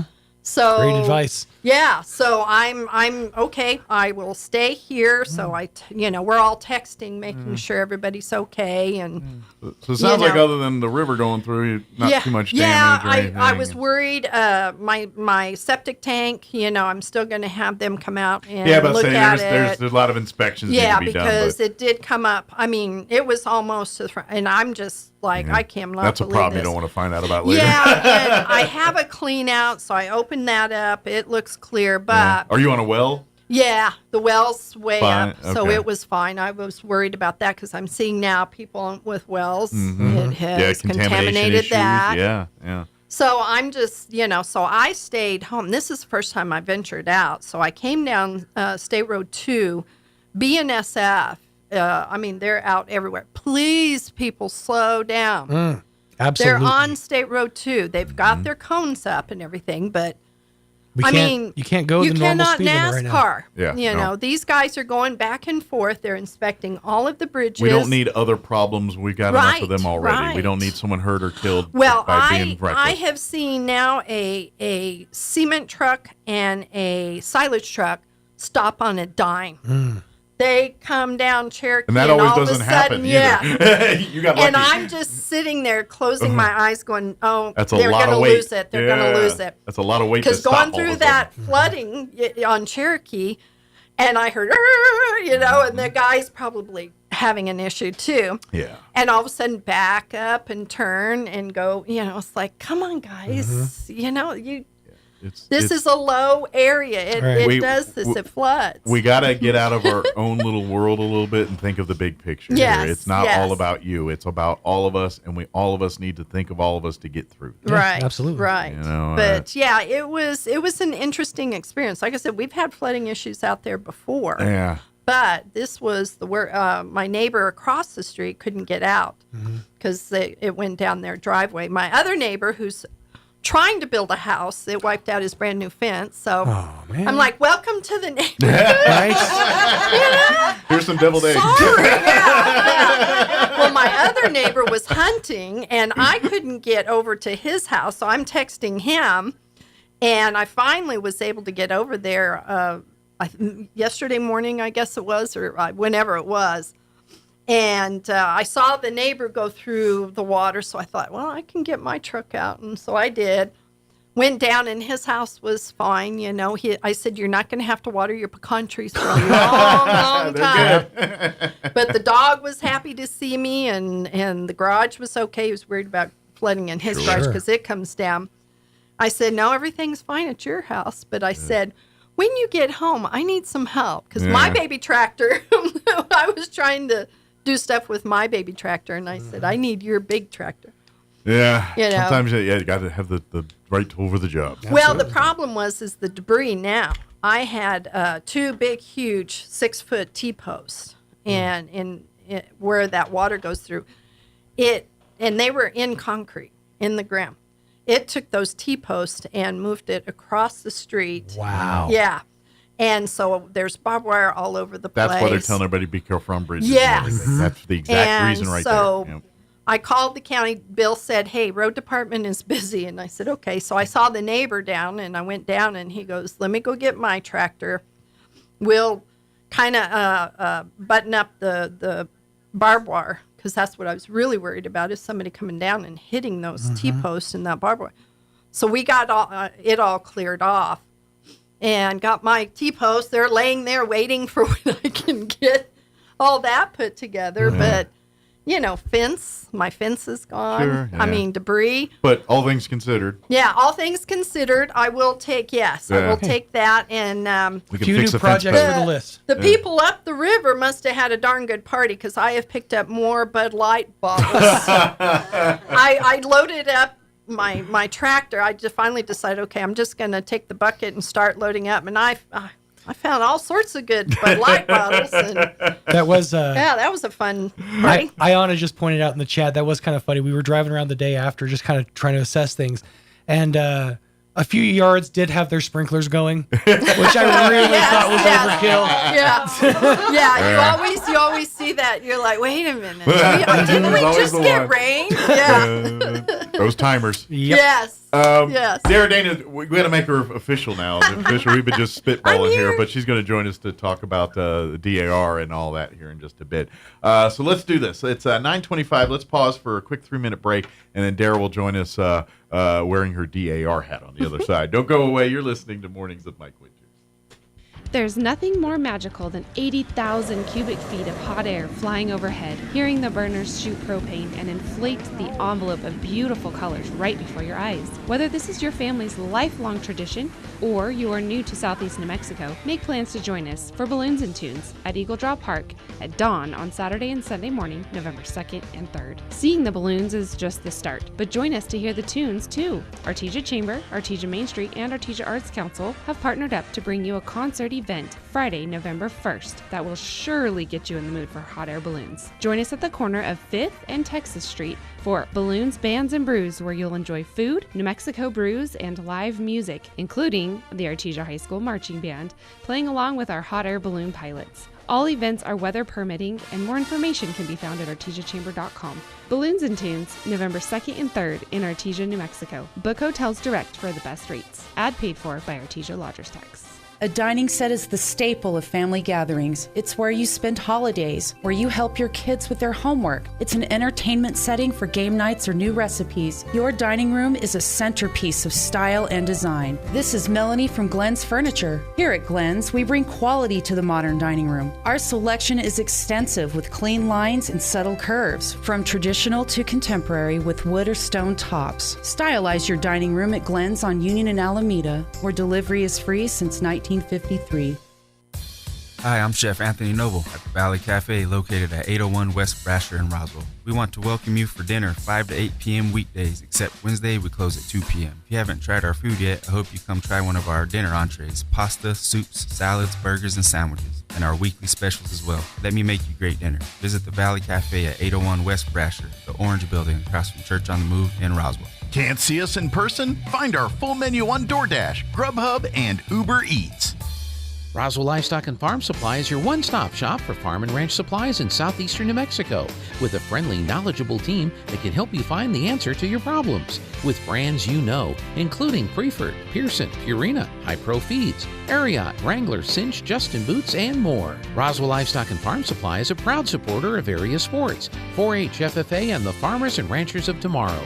Roswell Livestock and Farm Supply, 1105 East 2nd, celebrating being family-owned and operated for 50 years. Do you love your car? Yes. Well, Roswell Hyundai wants to help you keep your current car with a lower payment. Introducing Refi with Hyundai. Roswell Hyundai wants to help you refinance your current vehicle with rebates and discounts to lower your payment. If you're ready to upgrade, Roswell Hyundai has a fresh inventory of new and pre-owned vehicles with special financing available regardless of your credit with I-10 accepted. Don't forget, all new Hyundais come with a 5-year bumper-to-bumper warranty and 3 years of free oil oil changes. So what makes Roswell Hyundai the #1 used car dealership in southeastern New Mexico? You do. Roswell Hyundai, 1909 West 2nd. Here's a Mornings with Mike Winters fun fact. Astronauts are not allowed to eat beans before they go into space because passing wind in a spacesuit damages them. The suits for the astronauts. Here's Mike Winters. And good morning. It is 29 minutes after 9 o'clock, and now officially in studio this morning, County Commissioner and daughter of the American Revolution, Dara Dano, with us this morning. Good morning, Dara. Yes, good morning, good morning. Yeah, all sorts of fun stuff going on. It's been busy. You know, I'll wear my county commission hat for just a moment. Bill Williams, our county manager, has been, texting us updates. We had a good conversation with him yesterday. I heard it, and I'm glad you ran it again. Yeah, I figured there's a lot of good info here. There was a lot of good info, and people need to know. You might not see, you might not hear, but know. Even some of our people that work with the county had issues in their own homes and stuff. Absolutely. They were still out working. They're out doing roads. Meantime, their house is flooded. Our road department, I let them know that Cherokee, my road, was flooded. Could we please close it off? They didn't even get to my road. So what's nice about having neighbors, helping neighbors, is we got our tractors out. We moved the debris. So there wasn't any issues with that. But, people... That's county folk. Work needs to get done, you get done. That's what... and it's so nice having such great neighbors because absolutely. We were like, I said, I called the county, but they're busy. And that's how we get through this. So folks. the guys, this is how we do it. My neighbor said, I'll go get my tractor. We'll start working on it. And we at least got my T-post out of the way and my barbed wire from my fence off the road. And then... kind of move some of the debris and stuff. And then they went over with their truck just to make sure they could go through it. Because we have a lot of silage trucks and a lot of ag trucks that, that go through there. Yeah, something with a lot more weight. Well, we wanted to make sure that if somebody went through that it was getting to the point to where it was good. Sure, it's not going to wash out or collapse on them or whatever. Well, yeah, and two... seeing a vehicle floating down, it's like, we don't want any incidents out here. So I think people realize the power of water this week. I did not realize the power of water. I mean, we see the Weather Channel footage, but when it's in your own front porch or backyard, it's different. It is very different. Yeah. It's very different because I have never heard a roar like that in my entire life. Yeah. And I was just freaking out. Even when the dogs freak out, it's bad because they're like, what is that? We like water, but not that much water. Right. This is too much of a good thing here. And then my friend, John Thosen, who used to work for Game and Fish, he's like, are you okay? I said, yeah, we've got water and everything. He said, Dara, I hate to tell you this, but snakes. Watch out for snakes because you have nothing to worry about. He knows. I get like Indiana Jones. You can just say snakes, and I go, ugh. I guess snakes on the plane, not on your list of movies to watch. Yeah, he goes, okay, you're going to have to watch out. And then somebody else says, okay, skunks, all the skunks dens, so we've had skunks out there. So now I'm not too worried about skunks. I mean, they stink. But but I'm just like, oh, great. They've been killed by skunks. I'm trying to walk and look and don't go out there, dogs. I'm screaming at the dogs. They're looking at me like, what? So it's like, all the critters. Yep. Just got to keep each stage. You have the initial stage, and then you've got this stage. So it'll be ongoing for When's quite the locust some time. coming?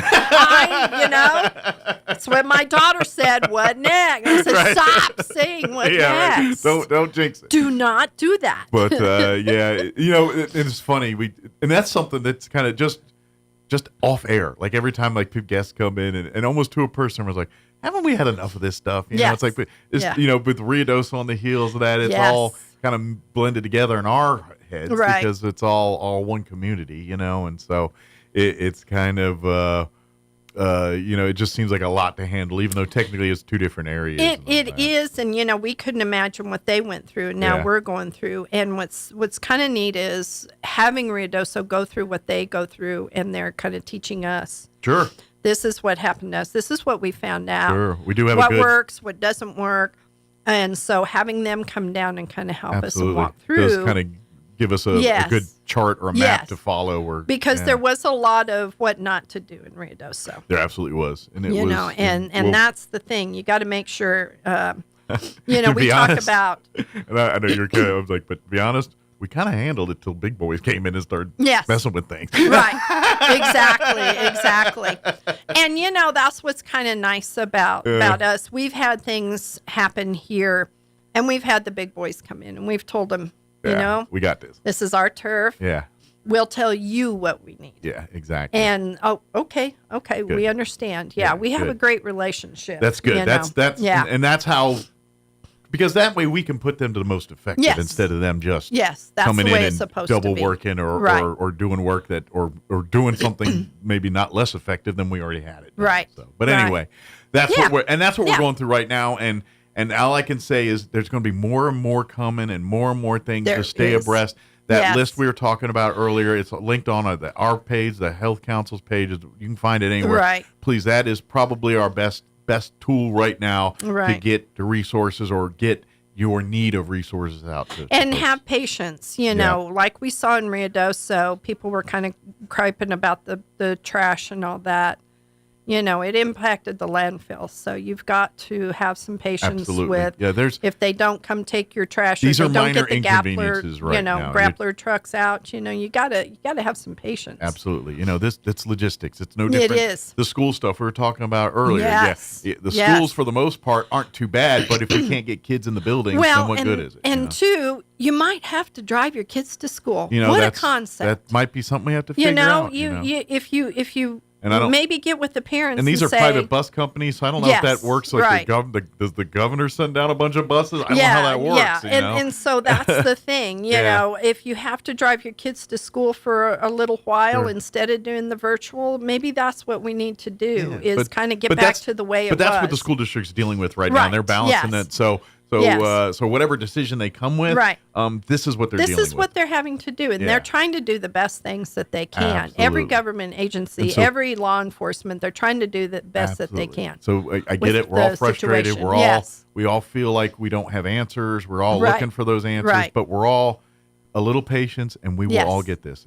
Trust me, it'll. Right now the biggest needs are: do you have a place to stay tonight? Do you have have food? Do you have clothing? Do you have those needs? And that's what we're still triaging. The insurance claims and all that stuff. Yeah. We'll get there. It's gonna and more aid, more of that will come. But right now we got immediate, food, shelter, health, and safety issues we got to deal with, and those are top priorities. And two, just we had a housing shortage before, and now we're really going to have a housing shortage. Sure. So, and unfortunately, for some of these folks, the ones that are completely they were probably in a hardship before Saturday night. Right. And now it just tipped them over the edge. Right. So we've got to. And that's another thing too is maybe you have a rental place that you can maybe let out and stuff. I know it costs people. That was one thing. Being on the housing committee is, hey, and we're dealing with some of those issues. I have to pay $2,000 for this house. Yeah. I'm not going to rent it to you for $700, But at this point in time, maybe subsidies can come that way. Maybe some of this emergency help can come that way. Let's figure out. Let's figure out the solutions and let's help it. Don't let a house sit vacant just because you don't think you can get the rent. We have too many resources available that no one should go without. If we don't, it's just trying to find, and that's what we found out when we started working on the mental health issue was we have resources. We just got to find them and dig them. We have to. They're siloed, and people don't know about it. So, and that's that's the big thing is tapping in and stuff. And, and this is something to the credit of the county. yourself and the other commissioners and the staff. That's something you guys have always been good at is, hey, is there a thing here? Is this something, how can we get the most bang for our buck? Yes. And not, and that's something the county commissioned history of long, before you guys were on it and the ones before you and the ones I'm assuming come after you, right. are going to be doing that. And so, right. and so you as a person also need to be and then tap into that. You know, the county and the city both, they have lots of different things that can help you, and they can help you directly. There are so many. Call 211. There are so many. That's tapping into everything. Right. 211 right now is probably your best one-stop shop for everything right now. If you're in need and not maybe you have multiple needs, 211's probably your best place to turn whether you need it or if you want to offer. Right. Because and I know Carrie's just running around with a chicken with her head cut off right now, but she's that's what they're doing. So please reach out to and any support you can give them. If you can offer your services, They got a list for like handyman services. Yes. They have that list. If you want to volunteer to do that and have the means and the ability, please, especially if you're a skill set, the carpenters, electricians, plumbers, all your trades individuals, those skills are needed in many, many different ways. Right. So. And it's going to be ongoing. And then here we go. We've got Reno Air Races coming next September. So I've seen some of their Facebook. They're kind of praying to it, but I'm sure they're asking questions right now, saying, "Hey, are we going to be good for?" Right, exactly. Do we have the capacity? I mean, we were working on capacity before, but here we go. The good news is the Air Center opened up yesterday, so that's a good sign. I saw that. That's wonderful. So I'm guessing. But where do we put these people? Are they still going to be displaced? We saw how long the Ruidoso people were displaced. Hopefully by May, when they start rolling in for their licenses, we're back. And here we go. It's economic development for the whole state. Absolutely. I mean, we've got, if we can build more motels, if we can build more RV centers, if we can have more carpenters, electricians, plumbers, come to Roswell, help us rebuild, and there's a lot of money to be made here. There is if you a lot are of money. Yes, in that in all capacities. Absolutely. I mean, look at Ruidoso. We had people from all over the state going up there helping them rebuild.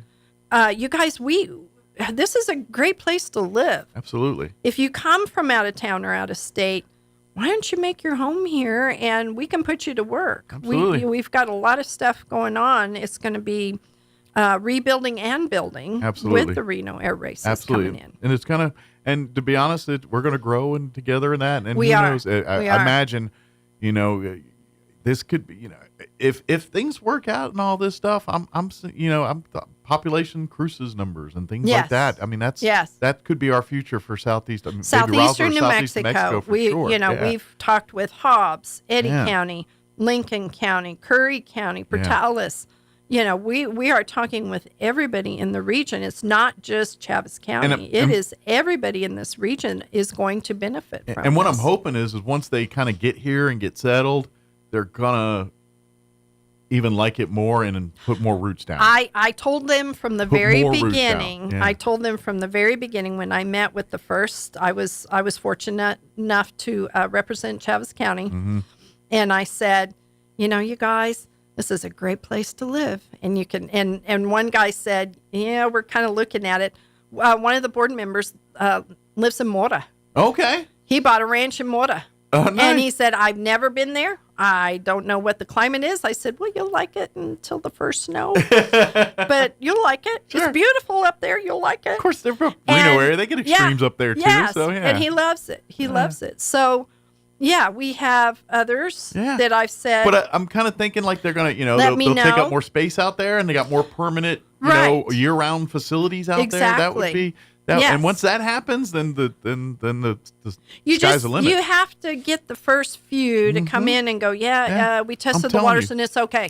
What you see in Albuquerque every October with Bloom Fiesta, that's what we're about to have with Reno Air Race. I went in 2013. I never even knew about the Reno Air Races, and my husband did. He watched it on TV, and his brother said, let's go. So we did. We drove. Ugh. Oh, that was fun. It's wonderful from here to Las Vegas. We stayed in Las Vegas. And I asked the little gal at the hotel, how long is it to Reno? And she goes, it's only about an hour. Oh my God. It's 2 lanes. It's the longest hour of your life. 55 miles an hour. It's like going to Tatum. And, you it's not as fast as Tatum. Okay, worse, huh? They have all these little ghost towns, and you slow down to 25, and then you get back up, and it's windy. And I was sitting in the back seat going, are we ever going to get there? Oh, yeah, we got this many miles. By the time I got there, I went, that was not an hour. It was 2 hours.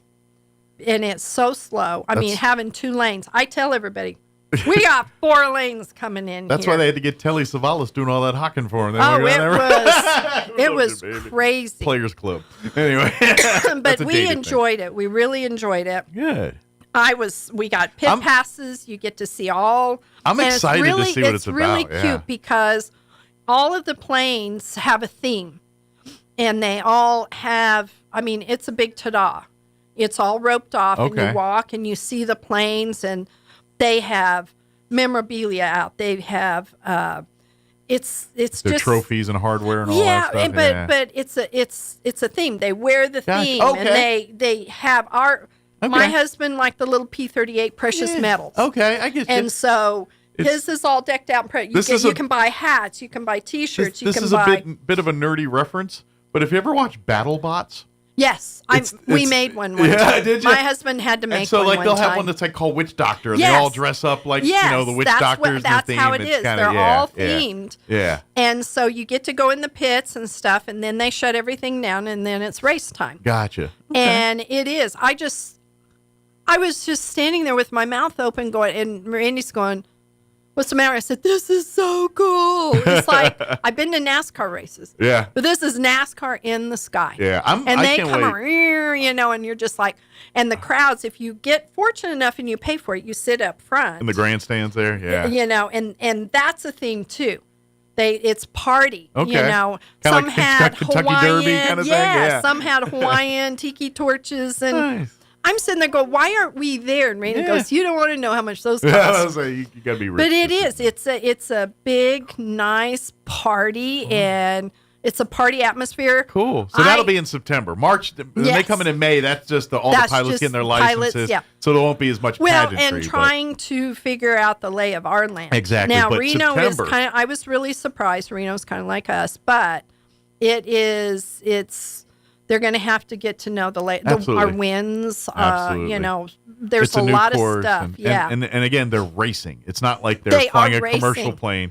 They are racing. I'm not saying they're not wingtip to wingtip, but they're not far from it sometimes. Almost. It's pretty intense. Yeah. We got there early because we took the shuttle out because they said you don't want to park. So, and I was in awe. They're just not putting around. They're hauling butts. They got to know the course there. back It and was forth. cool. It's got to be muscle memory for those guys because I'm sure what it's all about timing. And at this don't mark, wanna, you hit the stick this way. It's all about getting the muscle memory and getting that and creating the pattern, and that's what they're establishing. And getting the feel from it. Yeah. I enjoyed it. But yeah. We probably should talk some what the whole reason of what today was about. But and that's another thing. A lot of stuff is going on, but we just wanted to make sure that people knew that yes, we do have a great chapter here, Daughters of the American Revolution. And for folks that aren't familiar, explain because it's a big deal. This is a lineage thing. This is something my mother got involved in it years ago when she retired from the credit union, and she started looking into genealogy, and her mother was a DAR. And so she started looking up, and she really got into genealogy. So she became DAR. Mm-hmm. And it's not that hard. All you're doing is finding out, tracing your genealogy back to an American Revolution soldier who fought. And so she traced hers back and went in on her mother's. I went in on my mom's now. And I got involved in 1995 with the Roswell chapter. Okay. And I've been regent. I'm regent now. I've been regent twice now. So did you have an inkling, or did you just say, I don't know, let me see if I got one? Or did you? When my mom got in and she started talking about it, and then she started showing me what. Okay. Well, yeah, your mom was in, so you already kind of knew, yeah. And so that's what I told my daughters is this is history. This is our family history. This is history of our nation. Sure. This goes back from the very tracing beginning. back the lineage, yeah. And it's so much easier now. Back then, you had to go to courthouses. You had to Before go the internet, yeah. Before the internet. So I tell people it's not as daunting of a task as you think it is. And to be honest, we have a pretty good genealogical society here in town. We do. And they would be probably and more than Wilson helpful. Cobb, Wilson Cobb started. DAR helped a lot with getting Wilson Cobb started. So you would be surprised. We have Hispanics that have traced back. Awesome. We have African Americans that trace back. Even so it's all slaves. cultures and Slaves that is so fought. It's another reminder. It's like everything's not so what you think it is. We found out that Indians here in the state of New Mexico, there was a fund. There was a revolution fund. And if you gave $1, you were considered an American Revolution soldier, patriot, whatever. So we have Indians right here in the state of New Mexico that contributed. We had one of our DAR ladies find out about this. That her ancestor was, and she has a big poster that shows some of them were recorded. That's cool. They went to Santa Fe. They recorded their little $1 that they gave towards the American Revolution fund, and some of them were not recorded. You know, so once you so start tracing, and once you start going into, that's why I tell everybody, go into a museum. But it's so cool. Go into a library. Go those into, records are preserved. Like, think about it, this is 1700. Yes. This is a long time ago. Yes, it is, and we need to preserve it. Yeah. That's why I'm so passionate about our DAR is preserving that history. Because it's not, everybody says, oh, it's back. No, it covers and growing up back in everywhere. DC, that's how I knew about it. And then when you said, I was like, wow, I haven't really, thought about them in years just because I didn't think there was much of it. But yeah, we got 4 chapters in New Mexico? Well, we have more than that. More than that, okay. Yeah. The 4 chapters that went in, this is a project that our President General in DC came up with to celebrate our semi-quincentennial 250th anniversary of the signing of the Declaration of Independence. And that'll be on July 4th, 2026. Okay. So leading up, we have different programs, different things that we can do. So this is kind of the build-up to the 26th, basically. Yeah. Gotcha. So one of them was, hey, can we, get a marker and celebrate our first patriots, our first veterans? And so El Portal out of Clovis, the Roswell chapter, the Sierra Blanca chapter, and the Thomas Jefferson chapter out of Carlsbad decided, okay, let's go in. Okay. I said, hey, we have our little memorials that we have on the courthouse lawn. Our gal Paula from Sierra Blanca came over. And she was wonderful. She said, okay, I'm visual. I said, I'm visual too. So she had a marker, a piece of material that was the size of the marker. So we walked around with this material on the courthouse lawn. Where do we put it? Well, right there on I'd never noticed this before either. There is a nice little marker that the Garden Club from many years ago did for Blue Star Star families. Yeah. And it's right there. So we put that there. I think I know what you're talking about. Yeah, it's on the ground. Veterans Day, I spend a lot of time standing around there. It is. It's on. Yeah, you probably tripped over it like I almost did. So we put that right beside it, and we said, well, this is perfect. We'll have this for the Blue Star, and we'll have ours. So it'll be in concrete. So it'll kind of flow with the whole And so there. I approached Bill Williams and said, hey, can we do this? I want permission to, and he said, yes, it fits in with our theme. I love it. And the fact that also it's a physical beacon that DAR is here. You know, exactly. Because I think there's a lot of people like me. It's like, oh, dang, I didn't realize we had that. Right. You know? And that's what's kind of nice, too, is we will have tables with information on DAR. Sure. We Who will knows, have get a few more ladies to check out, see if they qualify. Right, yeah. And that's the thing is, we want to make sure everybody knows about our first patriots, but we also want them to know, preserve the history. Absolutely. And then once one in the family finds out, then technically the rest are. It is. Hey, guess what? We're all related. Right. And my husband, when he went back to Ohio with the Dana family, a lot of the Dana family is SAR, Sons of the American Revolution, and we do have a chapter. Oh, excellent! Here, so fellas, if you want to get involved, I'm sure they'd love to hear from you too. Yeah. It's really kind of interesting. I mean, we all, And I'm big on veterans because my dad was Army. He was a Korean War veteran. And so it's like this is one way we can help preserve our history, but also honor our veterans. Absolutely. Remember those that have paid because the ultimate sacrifice for what we enjoy. This is our first veterans, our first patriots. Absolutely. These are the veteran. Yeah, the first American veteran. Right. Yep. Exactly. So that'll be on Monday, Veterans Day, November 11th at 1 p.m. on the Chaves County Courthouse lawn. And just I know we're running out of time, but it will be rain, shine. Rain, sleet, we'll or be snow. out there. Because somebody said, where can we go? And I said, nowhere. We're going to have to be here no matter what. Yeah. Because it's important. It is important. But we would love to have folks come out, be a part of the ceremony. The public. Yeah, it's free. It's free. It's gonna happen right there about 1:00 on the courthouse lawn in front of the. We're inviting the all of our veterans organizations too. We'll have the New Mexico Military Institute Choir singing the anthem. So there will be a little entertainment to go along with it. Yeah. We're just trying to do a little ta-da. Sure. To help thank our veterans, but also to remember them with this plaque. It's been so busy lately. Maybe a way to step away from all this. That's what I thought. Sometimes, like you said, if you go take a cup of coffee or a candy bar or cookies. Yeah. And say, sit down for just a moment. Yeah. Let's take a breath. I had to have my moment. I had my moment on my tractor. Yeah. I broke down and said, what am I going to do? And I started the tractor up and said, you're going to scrape this. You can't. I'm not a tractor person. I have a tractor.